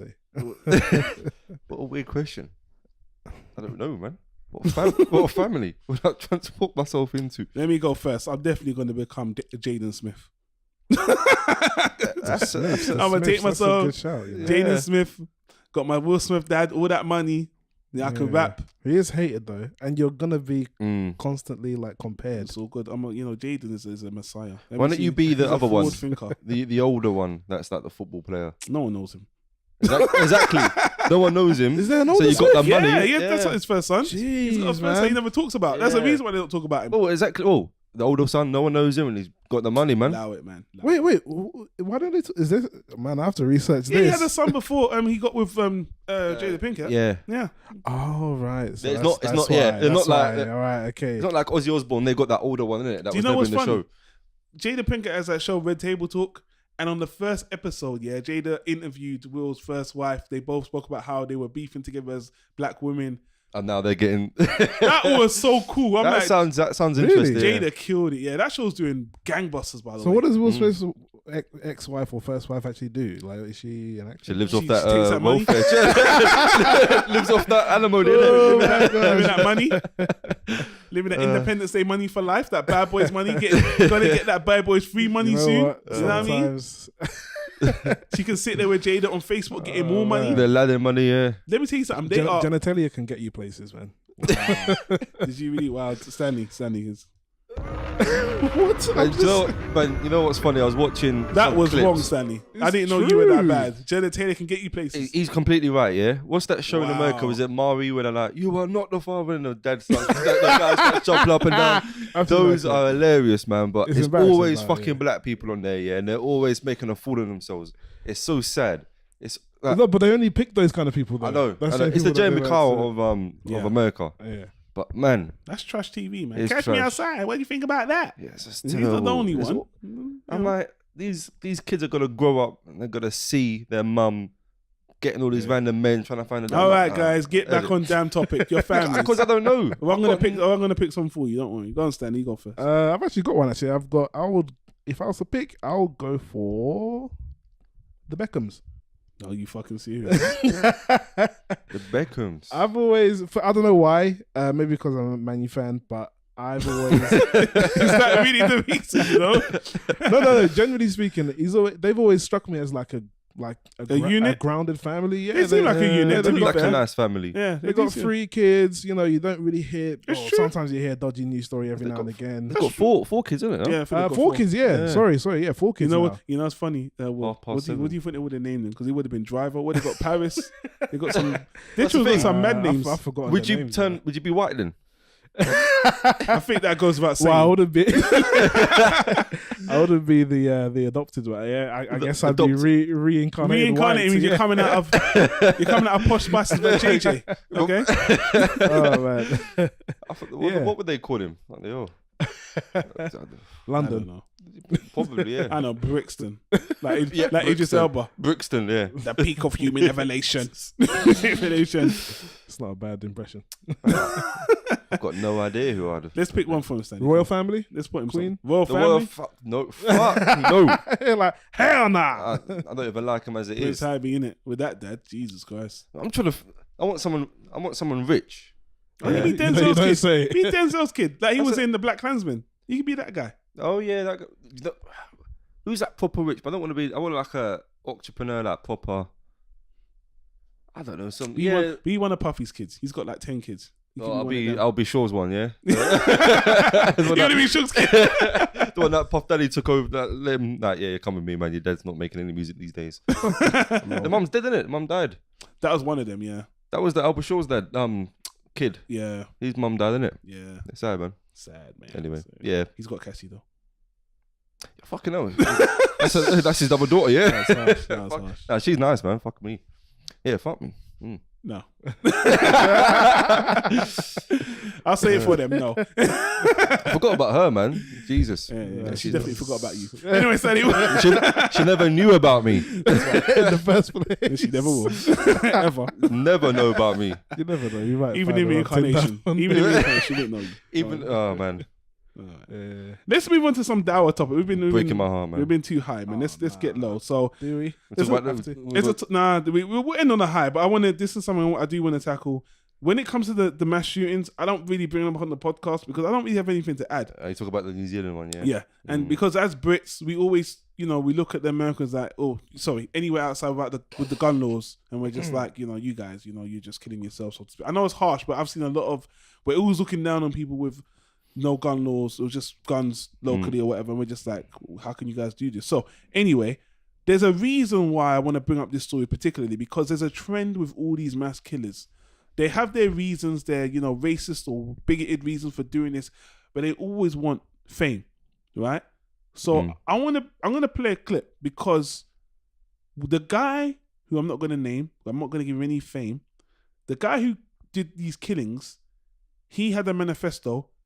And he was saying subscribe to PewDiePie. He was trying to really be known, trying to connect. He live streamed it as well, which is fucking insane. Yeah, that was on crazy, fucking Facebook of all places as well. Obviously, because he didn't have a lot of watches, Facebook didn't find it until it was way, way too late. Copied videotapes all over these places. It's probably all over the place now. Yeah, YouTube did a good job. I've seen it, man. It looks like a video game. That's the sad thing. In the news, they show bits of it in the news clips. Have you seen it? So it's sad, man. I'm going to play a clip and I want to discuss something I've always wanted to talk about a bit. This isn't related to this story in particular, but I just want to relate it to this story for a reason. And more importantly, it is very a dicey thing to bring up, but I do want the listeners' intake on this as well. So I'm going to put out a point of discussion and I want you guys listening to send in voicemails of what you think about this as well. It's very harsh and very crazy, but it's time for me to bring this up. PewDiePie is denouncing the deadly mosque attacks in New Zealand after a suspected gunman mentioned him during a live stream of the crime. Remember, lads? Subscribe to PewDiePie. The shocking video of the shooting was streamed on Facebook and appears to show a man enter the houses of worship while firing at people. At least 49 were killed. PewDiePie, whose real name is Felix Kjellberg, said on Twitter, "I feel absolutely sickened having my name uttered by this person. My heart and thoughts go out to the victims, families, and everyone affected by this tragedy." Authorities in New Zealand say the suspect is a 28-year-old Australian man. He's been charged with murder. Reports say an account believed to belong to the suspect posted a manifesto on the attack, praising white nationalists and condemning immigration. 3 others were taken into custody. Again, I don't want to give this guy any celebrity or any mention his name or anything like that. And I really think that the news organizations, there's this movement happening now where people are like, these mass shootings happening so much and these guys want fame so much. They say the reasons why they do that is because they want to top each other. I want to kill 70 people. I want to kill. They want to keep topping each other, which is a horrendous and ludicrous reason to keep on doing it. But the news organizations are coming up with this idea that a lot of people don't like. But after this killing spree in particular, New Zealand are embracing it, where they're not mentioning the killer's name at all in any shape, form, or fashion. Yeah, I don't hear his name. I don't know his name is. I don't know who he is. Well, the New Zealand are saying they're trying not to celebrate this guy. And here's my thing. New Zealand also do not have the death penalty, right? When it comes to these, if I'm just going to just put it out there straight away. No fucking about. I'm not going to pussyfoot around this at all.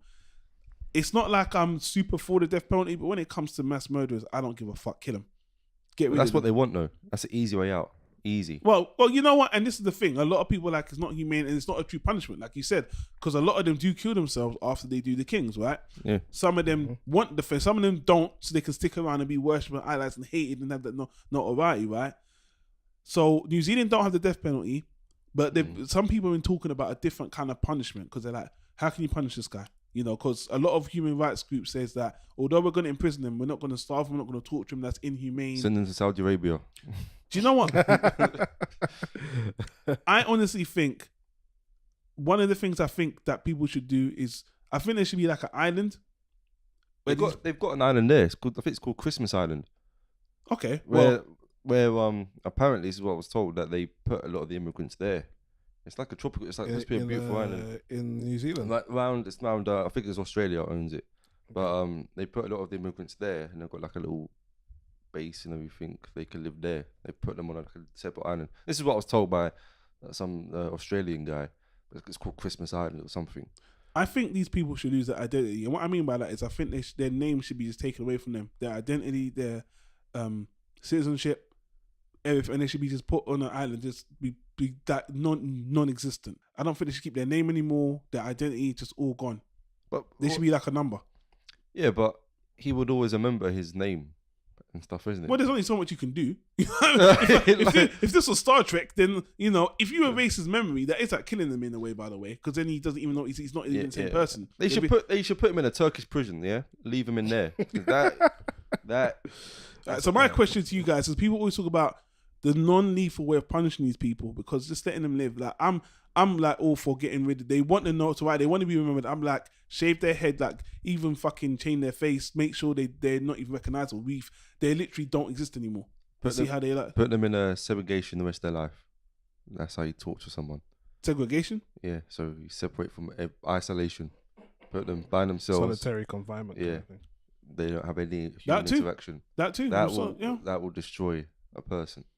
I know it's a fucked up subject for me to bring up, but I just keep seeing this, and these guys just go to jail and they don't get the death penalty. A lot of countries don't. America, only certain states, not every state in America even has a death penalty either. So, what do you guys think? I mean, for me, I don't have a lot of creative ideas when it comes to like how to punish someone, but I don't think people need to. Do you believe in a death penalty? That's a tough one for me because I don't necessarily. I'm not against it per se. Like, if you take a life, then if a country if you take a life in a city or country that has the law that you will get killed, like that definitely exists, then you took that gamble or you took that risk or you did it for whatever reason. And forget about that though. Forget about what the law of the land says. You're the judge. You can just decide his fate. Personally, I don't. If I had to make a decision on it, no, then I would not do it just because there is always that chance of wrongful conviction. Obviously, in this instance, like what about a mass murderer though? Yeah, obviously, in this instance, it's undeniably him. Everyone knows that this guy did it. He live streamed it. Yeah, but even then, I don't know. Yeah, it's a difficult one because he might not, in his case, because he didn't shoot himself like a lot of them do. Yeah, like the cowards they are. He didn't shoot himself, and so it's difficult. Maybe I haven't read his manifesto, so I don't know what's actually going through his head. But if killing him is something that he wasn't, he was praising Donald Trump, Candace Owens. He was praising a lot of right wing pundits and stuff like that. I know about that, but I'm just wondering, like, if you kill him, is that something that he wouldn't be anticipating? And like, is he expecting to just go to prison for the rest of his life, or like?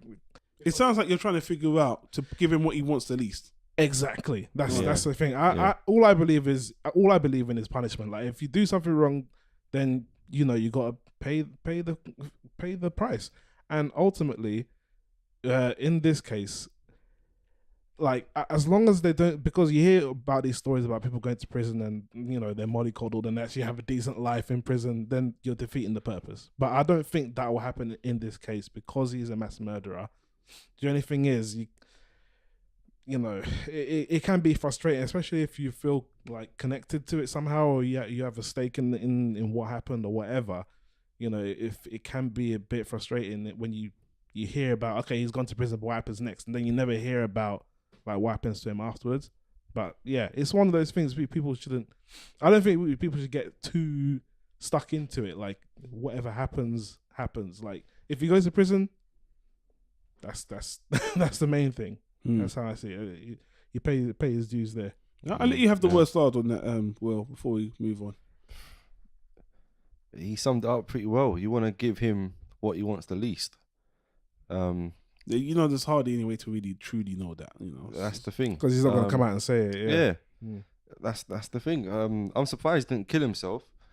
So he obviously wants to be a martyr in some way. Yeah, exactly. Remembered, worshipped, idolized. In the history books. I wouldn't. I think killing someone's the easy way out. I agree. I do agree. I think you put them in isolation the rest of their life. Yeah, that's torture. I know it sounds like we're indulging torture, in a way, but a mass murderer, I really have no. That's where I'm just out of the. I do not. You can call me a masochist or a sadist, to any degree. But after you kill that many people in a peaceful place, and then asking for fame, you can fucking burn a million deaths. Yeah, and shit. But maybe you got to get someone coming about mental health and. You got to get somebody like coming out with fuck them. These white men are not getting the support they need, and suicide in white men are higher and all this, and you got to get all that with somebody. You know what, man? You should watch. Did you watch The Punisher season 2? I watched the first episode on Marvel. They nah. brought the villain back, that guy who killed, and they tried to sympathize. It's so funny because I feel like Which guy? The guy Jigsaw with his yeah. They brought him back, and he had amnesia. But then they tried to make him sympathetic, even though he killed Punisher's family, and even he's like, yeah, I did that, but you didn't do me wrong. You should have put a bullet in my head, even though I killed your whole family. You did me wrong, man. You did me. Oh, Jesus. The one that are cancelling the whole thing, man. Yeah, they explore something like that, and I was just like, why am I watching this? Why are you exploring? What there was a psychiatrist that felt sorry for him, even though he was guilty of all these things. I'm like, you can go to hell as well. But that's the thing, they're trying to make a sympathetic villain, which everybody wants, don't they? They always want that sympathetic guy or person that you can relate to. Well, they say society loves villains, like in terms of films, anti-hero. TV, that's what people seem to watch and gravitate to for some reason. Hey guys, speaking of murder and killing, I've got a nice little voicemail here that is actually going to be. This isn't a terrible segue. It's actually a segue. It's actually a legitimate segue. A voicemail we got about killing, and this is all thanks to Stanley. Stanley, I want to say thank you for this because I think you mentioned this came thanks from some of your contributions or your friendships. Oh yes, that sounds very dodgy. Let's have a listen. I'm looking forward to this, man. You tell me if I'm wrong here. Hello, Voice of Mail. This is Ryan from the Knackers and the Breeze podcast. On our podcast, we get asked questions by our listeners, similar to the format of you guys, but ours are more in the format of would you rather questions. So I've got a would you rather question for you guys. If you were on death row and you were facing the firing squad and you each need to pick a number, so if there's 4 of you, there's Jessie J, there's Jolly, there's Catface Jeff, and there's Stanley, what number would you choose? And obviously they can't conflict with each other, so let us know. Okay, there you go. We're on death row. We all have to pick a number, and obviously Catface and Jolie's not here. So you have to pick a number, and that number is the way you die, or you don't know what it is. No, we can choose. Okay, but we can't conflict. It's kind of weird. It's like who wants to go first? So thanks, Stanley, and thank you for the voicemail. And by the way, I love the name of their podcast, Knackers and the Breeze. And I was like, those can't guys. get more British than that, can you? They Knackers and the Breeze. You sure that wasn't New Zealand? I was getting a bit paranoid that these guys. What, from That's what you scared that. That's not funny. They've banned all the massive weapons there anyway. Yeah. So Stanley, you gonna pick number one? Yeah, so let me just get this straight. Yeah. So regardless of the number you pick, it's gonna lead to some kind of death, basically. Fireman Squad. You made it very clear, very succinct. Fireman Squad. We all have to. It's So you're gonna basically stand by the wall and you're just gonna get shot. Yeah, but they say you can pick a number, and they all put in front of us, and it's like we all have to rush for the number. What's the number? What are these numbers representing? 4. Who goes first? 1 to 4. Oh God. I don't give a shit. I'm gonna die anyway. You know, I don't care. All right, you guys take it on. I'm one. I'll go first. I'm Fuck one. it. No, I took the one first. Okay, Tips. I'll go second then. I don't care. I'm dead. You know, maybe I'll go last, and maybe I'll try and. Oh, I'm dead, man. You know? Oh man, that is a weird one. Cheers, guys. What an awful. Knackers in the breeze. Not an awful question, but it's like what. I thought maybe which way would you want to die? To our American, Americanism, knackered means that we're extremely tired, I exhausted. thought you said knackers, like briefs or something. Nah, knackered. That's what I thought as well. No, knackered in the in the breeze. Yeah. So you're No, tired. it's knackers and Knackers. yeah. That's Are they how called knackers? knackers in the breeze? So Oh. yeah, it's your pants in the wind, isn't it? Oh, I thought it was knackered in the breeze. Like you're tired in the cold. No. That's pretty much our lives, isn't it? In London. Exactly. That pretty much sums it up. Knackered in the breeze. I got another episode title right there. Fucking man. tired in the cold. Yeah, that's a weird one. I really think I should do one for these guys. Yeah, but how would you want to die if you had to pick? They already said Fire Squad's fucked up as well. They better get Yeah, you but right in the how head. would you want to, if you had to pick? How would you? Man, like lethal injection. Lethal injection. Okay, something like, let's make it difficult. Like you have to either burn to death, drown. Oh my gosh. Fall from a skyscraper. My God, why? At least that would be quick, kind of. No, fuck that. As long as you're not falling for like 5-10 minutes, like I don't That's know. better because you're more likely to die. If you're falling from like a few like third story, you're gonna end up Might in be the a bit hospital. slow. Yeah. Or you just like slowly broken bones. Yeah, that's a tough one. Anyway, No, okay, I'll say definitely not drowning. I hate it. you prefer to burn to death. Did you guys ignore these guys not pick a number? I picked number 1, so Stanley, you're number 3. Yeah? I'll probably go last as well. Like, Okay, I'll go second. just because So you get to watch all of our heads down and bleed and explode, and you get to. That's good. That's a like good pick. one of the bullets might recoil and smash into like my binds, and then I can run off. Like I don't know. And I'll just close my eyes. That's a James Bond moment right there, man. Yeah, and, it'd be like, oh, we only got one shot. Better let him go. At least it's quick, isn't it? I'm out of bullets. I guess I'm you're out of free to bullets, go. man. At least it's quick. If they got the head bomb, that's a good way of dying. At least you got some tactics to it, Stanley. Hey, it's what I do. It could work the other way though. They could be like locked on the one bullet. Oh shit! Oh, we can't shoot him. Oh, let's go move on. What is it that the first Raid film? Have you seen it? Which one? Raid Redemption. Yeah. Oh, I've seen them yes. all, 1 and 2. There's a bit at the start where the main bad guy is shooting all these guys. It's like a firing squad. Oh, And then yeah, yeah. one's out of bullets, goes to the drawer to get bullets, gets the hammer and just like beating him to death. So like maybe going last might not be the best idea, you know. When out of bullets, just like okay, let's gonna like pull your eyes out, and You've got your brains out from your skull or something. You've got that one moment of like, could survive.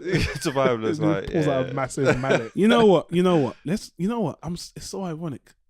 Well, I got another one of your good friends from the past giving us a better either or. Okay, from the past, eh? From the past. Someone you might not have heard from a long time. All right. Good buddy of yours. You ready? Yeah. Hey Vomp guys, how you guys doing? Something more trivial. What do you prefer, crunchy or smooth peanut butter? Alright, catch you later, bye. No, does crunchy or smooth? What? Doesn't matter. I prefer crunchy. You know what? I'll actually surprise you guys. I've never had crunchy peanut butter in my life. Then you haven't lived. Well, you're What the missing hell is out. crunchy? How do you get crunchy peanut butter? Where the hell do you get that from? It's just got the peanuts not completely broken down. Yeah. Come on, how do you expect? Always smooth, man. I've been lucky in life. Always smooth, man. So Smooth criminal. You know what? Yeah. Would you prefer orange juice smooth or Bitten? Oh man, smooth all the time. That's an interesting. I like bits. I like bits. Bits get sour and it gets a bit too. Now you got something to eat at the same time, but you got something to drink. God, man. I prefer. You've been suffering, boy. Like me, I've always said. Is that you get a bar, get some food and drink at the same time? So go. What would you prefer? Crunchy peanut butter. Yeah. Smooth orange. I'm a crunchy bitty man. You know. I've always said, bits. look, I prefer my orange juice with bits in it, but I like my jazz smooth. So. I've actually just got a list of evil ors now. Why don't we just jump through some more? What is this? If we've got the time, sure. Yeah. Soup or sandwich? I'm gonna do two more. Sandwich. Yeah, sandwich is a bit more steak. You need some bread for the soup as well, something innit? to sink your teeth into. Yeah. Beer or wine? It depends how you're feeling, innit? Yeah. You have to choose. That's the point. White wine, beer, red wine. I prefer red wine over white wine. Okay. Wine before beer. The last one. I better not ask. Motorcycle versus cycle. Motorcycle versus cycle. Bicycle. What? Sorry, let me say versus or. Oh, that's a interesting one because it's like I like to ride. I like the feeling. I'm going back bicycle. Well, motorcycle is the same thing except that you've got more money and you can afford a motorcycle. You know, I'm basically saying you put your energy in, poverty or wealth. No, Yeah. no. Why are you guys always just thinking about? I'm thinking about the feeling, the bike, the wheels, not just. They're both very similar, isn't it? Because you can both get that feeling of sensation of going with the wind in your hair and whatnot. But you get that rider's high. Do you get you get the ride. You put your energy in, you burn calories. You actually, Yeah, going up there. You're a cyclist. Yeah, exactly. But that's the thing. Is like, I'll go for cycle, a bike, cycle. Did I really have to persuade you? Jesus, you came here by riding a cycle. I thought this was easy for you. You came here riding a bike. Yeah, but I make things complicated, can't you tell? So you can fucking confuse yourself. Let's move on, man. Let's wrap this show up. We got a couple more. Just a couple more here. So speaking of Fire Festival, you guys brought this up before. Are you guys ready for Fire Festival 2.0? Oh, fucking hell. Honestly, my explanation doesn't do this complete cluster justice. If you haven't seen the Netflix documentary on Fire Festival, I highly recommend you watch it. So, the update. Despite the horrible fail, it looks like Fire Festival 2.0 is officially happening. TMZ stopped Ja Rule at LAX airport and asked him about Fire Festival and whether or not he would do it again. Ja Rule responded and said, "Why wouldn't you try to do Fire Festival again? Just because the publicity. It's almost the most famous festival. Say more famous than Coachella because everyone hears about it. It's the most iconic festival that ever was, so I have plans to create this iconic music festival." But you didn't hear it from me. I wouldn't call Fire Festival iconic. I think a better word for it was catastrophic. Perhaps legendarily catastrophic. That's better, right? More accurate. In all fairness, Ja Rule was one of the many people working on the festival that never intended for it to be a scam. In a tweet, Ja Rule shared this message at the time of the festival. You know what? I think Ja Rule would be a fool not to pursue a second Fire Festival. The publicity is already there. If he can do it properly and plan it with maybe Puff Daddy and some big hip hop heads, who the fuck would want to be involved with this? It looks like a pipe dream at this point. Yeah, considering. But I mean, if you're looking at it from a business, there was a Titanic too, right? There was a second Titanic, right? What, like an actual boat? Yes. Yeah, that's fine, but did it sink? No. That's his point, I guess. That's my point. People are going to capitalize on the film or not. There was a Samsung Galaxy, what was it, S8 after the exploding phone of the, that didn't stop them. That's a bit, that's different though. No, really? Yeah, but they didn't make a massive documentary about it, did they? Exactly. They might do.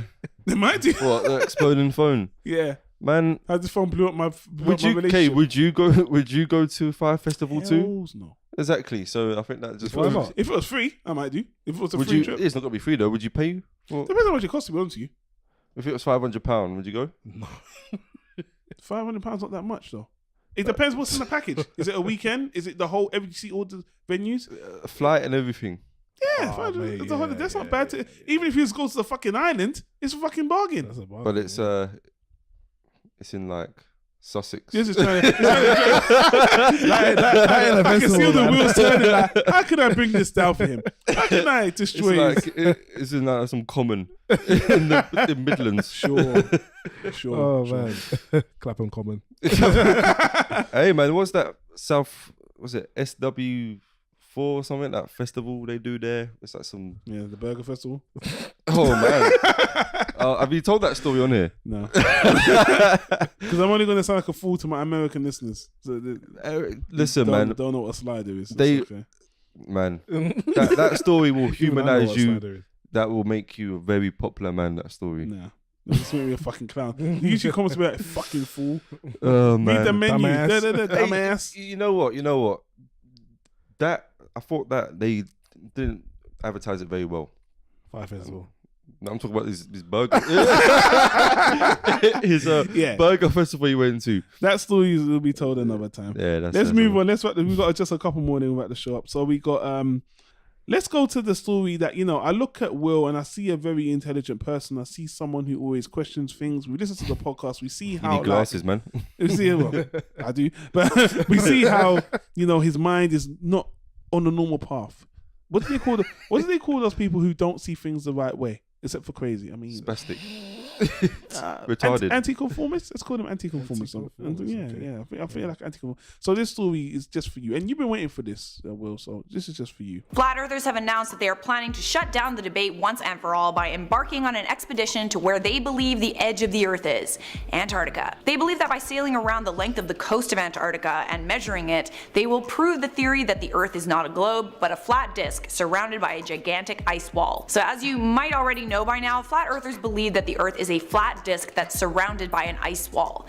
This ice wall is what's known as Antarctica. The UN Antarctic Treaty of 1961 prohibits private exploration of Antarctica, and this treaty is one of the reasons why Flat Earthers believe that the global governments are trying to hide the flat Earth from the public. But there actually have been private trips to Antarctica, most notably by Colin O'Brady back in 2018. I'm gonna get to that in just a second. You must wait for the tea. Jay DeCaspi, a flat earther who's developing a flat earth television series, believes that by sailing all the way around Antarctica, they will get the distance that will prove it's the outer edges of flat earth entirely, and refute every single argument anyone can possibly try and pitch for the sun-worshipping cult of heliocentrism. There you go. We got you, Will. You're about to go on an expedition with your boys to find out that the flat earth conspiracy I can't wait, yeah. Fantastic. Isn't a conspiracy, so Yeah. Stan, you excited about this? It's time to go off stage. Nah, to be honest, when I hear anything about flat Earth, because I'm not gonna lie, I don't know much about it. Like, cause it seems such a stupid idea. What's there to know? We've been lied to. We're not even a circle. Well, in fact, that's what they're trying to argue. But for me, honestly, when it comes to this flat Earth thing, it just sounds like a big hoax. Like, honestly, one day the leader of the Flat Earth Battalion is gonna come out and be like, "It's a hoax. We were just messing with y'all. Of course, the Earth is round and spherical." Flat Earth Battalion. Let me ask you. I just can't take this seriously. Let me ask you a question, man. Because ever since this Flat Earth, I just was like, if you found out the Earth was flat, would you really give a shit anyway? Well, it would be quite interesting. I'm not gonna lie. Let me ask you: is 99.9% of people on this earth gonna leave this fucking earth in the first place anyway? Well, of course not. Where the fuck are you gonna go? Then why the fuck does anyone care if the earth is flat on it in the first place? I just don't understand where science, facts. Oh my god, it's not true. I don't know where people just like to be different, and even if it makes you look like a fucking idiot.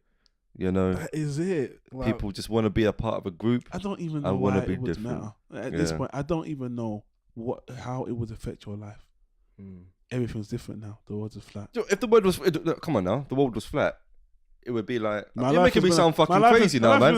You're making me sound like my life's gonna lie, obviously, because the earth isn't round as I thought it was, or sphere, or spherical, or you want to call it.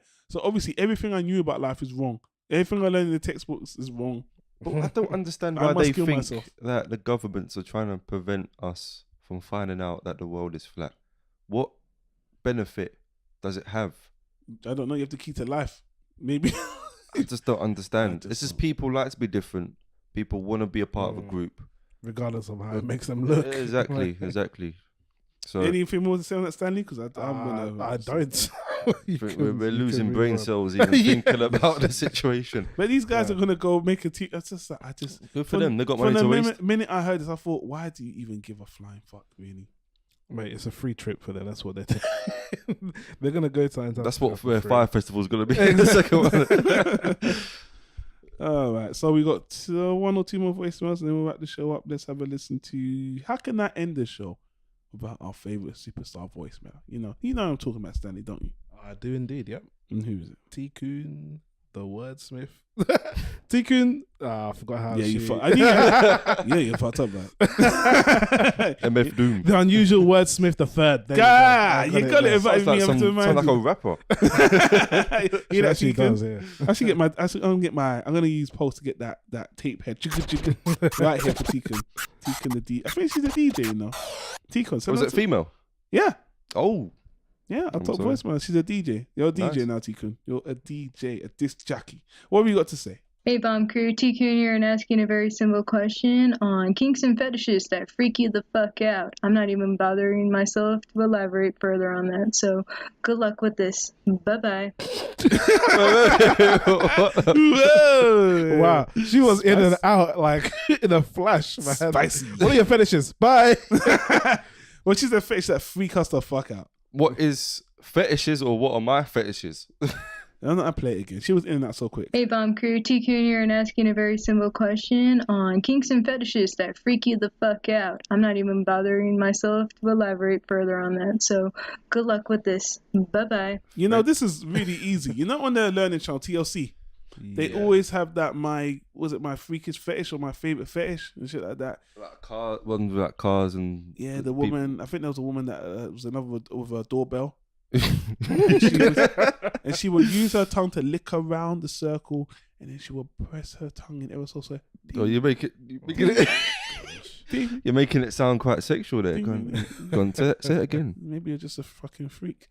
Go on, say it. Say it again, Jesse. Hold on, I'm gonna say it for you right now. Hold on.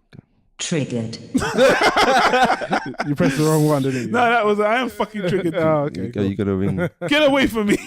You can ring my bell. This whole conversation is making me uncomfortable. So bad.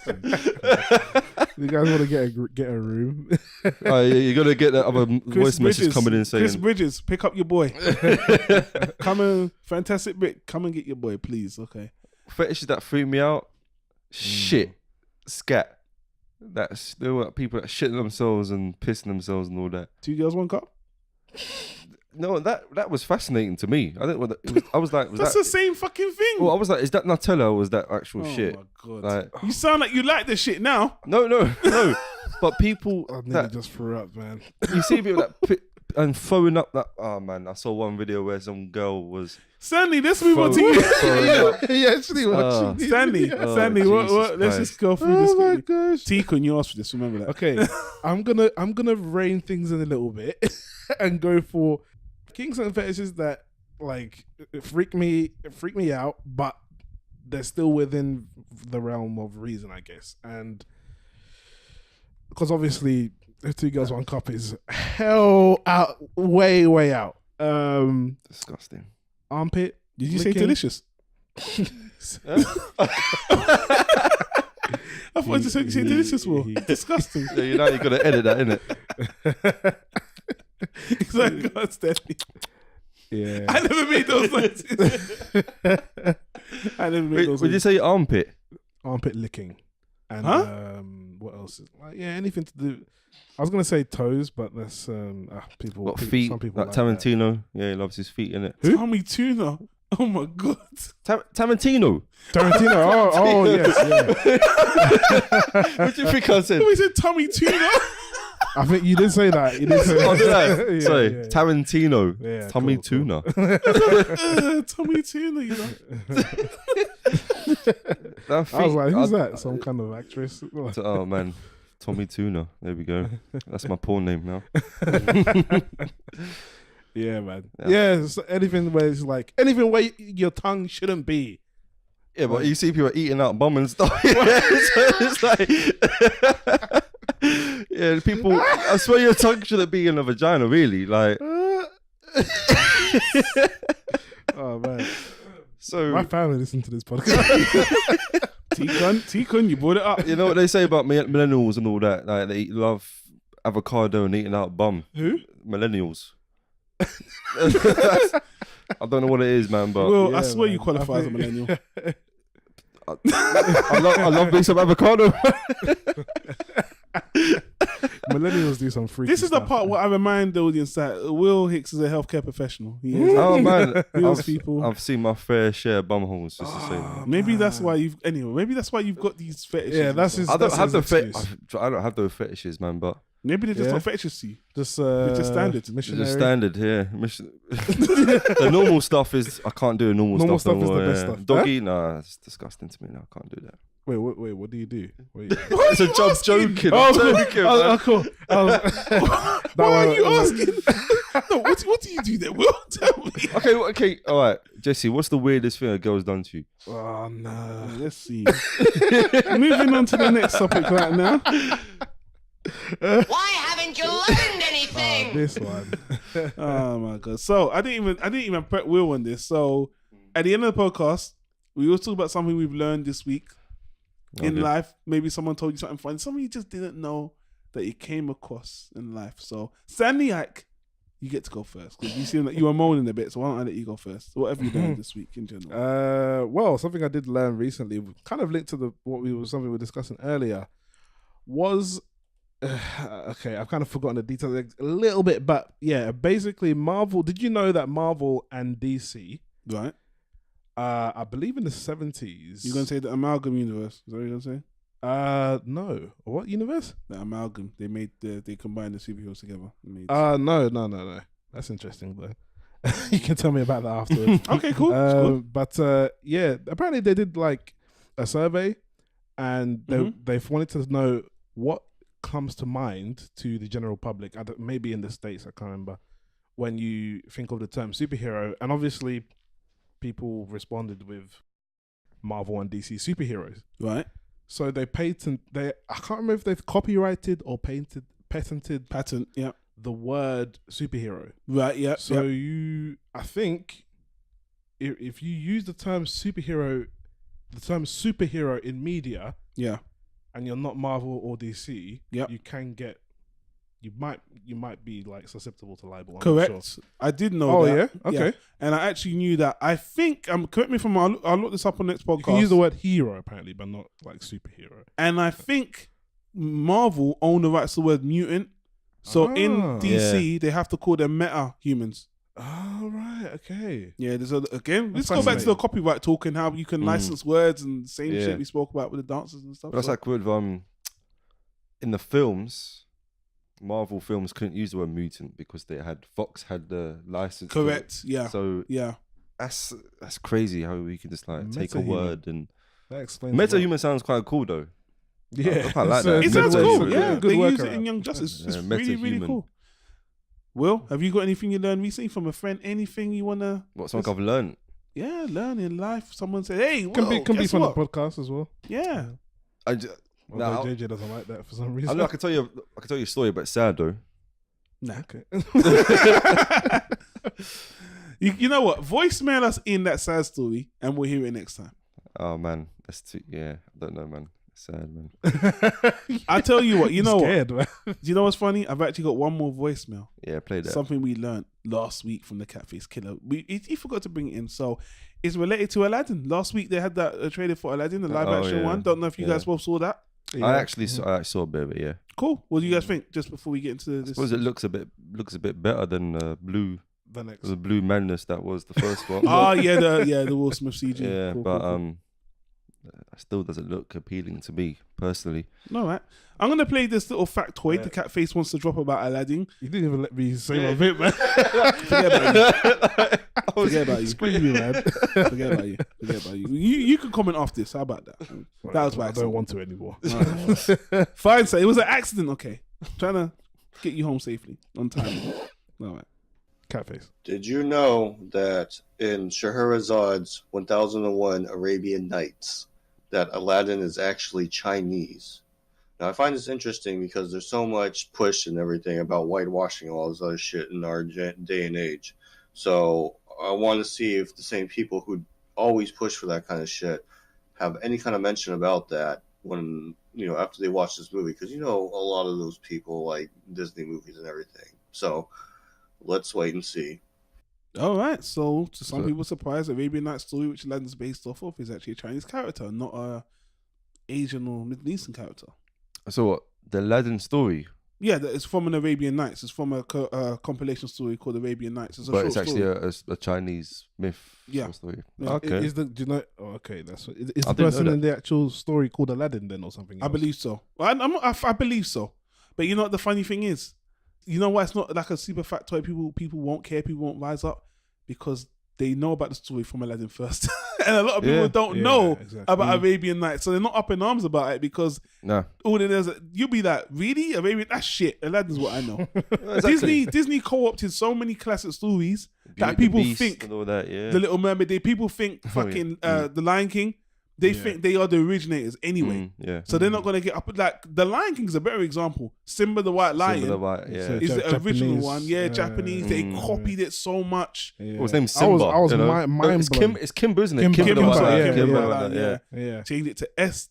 They got shot for shot scenes. It's literally cut and paste. Yeah. Like, it's shocking. I was mind blown. That is despicable. That is way more. That is bad. And that movie's coming out next year. Oh fuck! For the second time. Yeah. And they keep doing these. Hollywood copies a lot of like Japanese like anime / manga stuff. It's crazy. So what do you think about the Ghost in the Shell? Scarlett Johansson.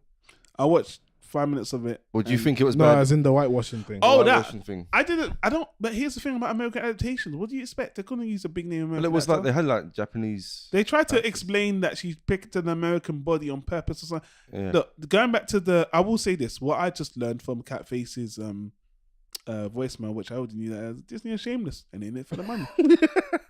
That's true. That's true. Newsflash. They got what? And they're gonna soon buy out everything, man. They're gonna monopolize everything.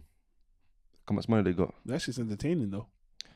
Yeah, but it is. But still, after one company's got everything, what's gonna happen to you? Have to only go to one place. It's like going to Walmart or Argos for all your goods. It's convenient. They're gonna control the world, man. They're gonna die. It's convenient. It's convenient. Anyway, guys, let's wrap up the show. William Hicks, our special guest for today. I'll even throw in some claps for you in post, right? Yeah. Thank you for coming on the show, and fuck you for all the horrible things you said to me. But thank you for. It's all true, man. I mean, no. Thank you for amusing us. We hope to see you again with your bum chum next time. I actually want to see that. I want to. No, by the way, yeah. Chris Bridge, Fantastic Bricks, his birthday tomorrow. You're joking? No, it's his birthday tomorrow. So happy birthday, man. Is that the 22nd of March? Yeah. That's the same birthday as my dad. Coincidence? I think not. Jesus Christ, I don't like this. I don't like where this is going. What? Where's Fantastic Bricks are 50-year-old black man or something? I have to bring my conspiracy right now. Why the hell is Fantastic? When is your birthday? It's not the same. It's not the same. My birthday's the 7th of March. Oh, cool. Oh, you just recent. Okay. Yeah. Happy belated birthday. No, thank you. Your mom's birthday is not the 7th of March, is it? Because we'd have issues. Right, this podcast is cancelled right here. When is your mom's birthday? That sounds like an insult, innit? When's your mom's birthday? Mind your own goddamn business. William, is there anything you want to plug? Anything else you want to plug? Anything you're doing creatively? I'm not creative. Except for looking in arseholes. Bit. I'm going to plug that, yeah? How did you write that one? No, I ain't going to plug nothing. Just tip your healthcare professionals. Hey, William is new to the market. He's new to the. He's on the market again. Apparently. Oh yeah. So if you're listening and you like the sound of Will. Do you remember that whole segment we were talking about? Captain Marvel's got no arse and that. Yeah. So women, if you want a chauvinistic piece of shit like him, women like some guys like that sometimes. If you've got a nice arse, then okay. Let me know. I shouldn't have brought that back up. I'm so sorry. That was your fault. I know, that was my fault. Let's move on. So, Stanley, I could have back, man. Thank you for coming on as always. Yeah, man. It's good. Oh, pleasure to be back as always. You really pleasure didn't do your job. You're usually the one that keeps it tame and that. Really? You just added. Will was just too charming, man. You fueled the fire today so much, He was enjoying it, man. He's just sitting back saying, "Look, I'm gonna see." I was like, wow. Yeah, man. It was fun, It was man. good stuff, yeah. Where can they find Definitely you, welcome Stanley? back. Where can they find you? Yeah, you can find me at SJ all the way on Twitter and Instagram. You're on Twitter and Instagram, actually, Will. Let me say again. hold on. I bet I do not. I don't use Twitter, and I've got Neither no do idea I. what my Instagram is. I can't remember. Okay, that's fine. Yeah, fuck it. Yeah. Guys, you can find me at Don Tyro. You can find all our socials at VOM Podcast. You know, we got merch. We got merch of Tapehead. We got merch of the show. Follow us on Instagram. You can go to shop.voicemail.com. We want to give a shout out to our patrons for supporting us on Patreon. You can give us $1. Are you on Patreon? $2. We're on Patreon, yeah. Yeah, I didn't know that, man. We've got a little campaign there. People are supporting us on the show. Nice. Really, really, really appreciate it. But again, it's been an over 2-hour podcast. Really? If you've noticed, guys, listening on the feed, we've had podcasts back to back to back. But there's going to be a 2-week gap now. We're going back to a 2-week schedule. I just had to kind of, every time Old Boy comes on, we have to double it up. But 2 weeks, next episode. We're going to have some special guests next time. Someone I'm really looking forward to have on. Another podcast guest, actually. Hopefully they don't cancel, but we've been talking every other week, so look forward to that. And I guess that's all I can say, guys. Thanks for listening. Thanks for subscribing. Thanks to Stanley, Jody, who's not here, William Hicks. And most of all, you for listening. We'll see you on the next one. See you guys. Yeah, bye.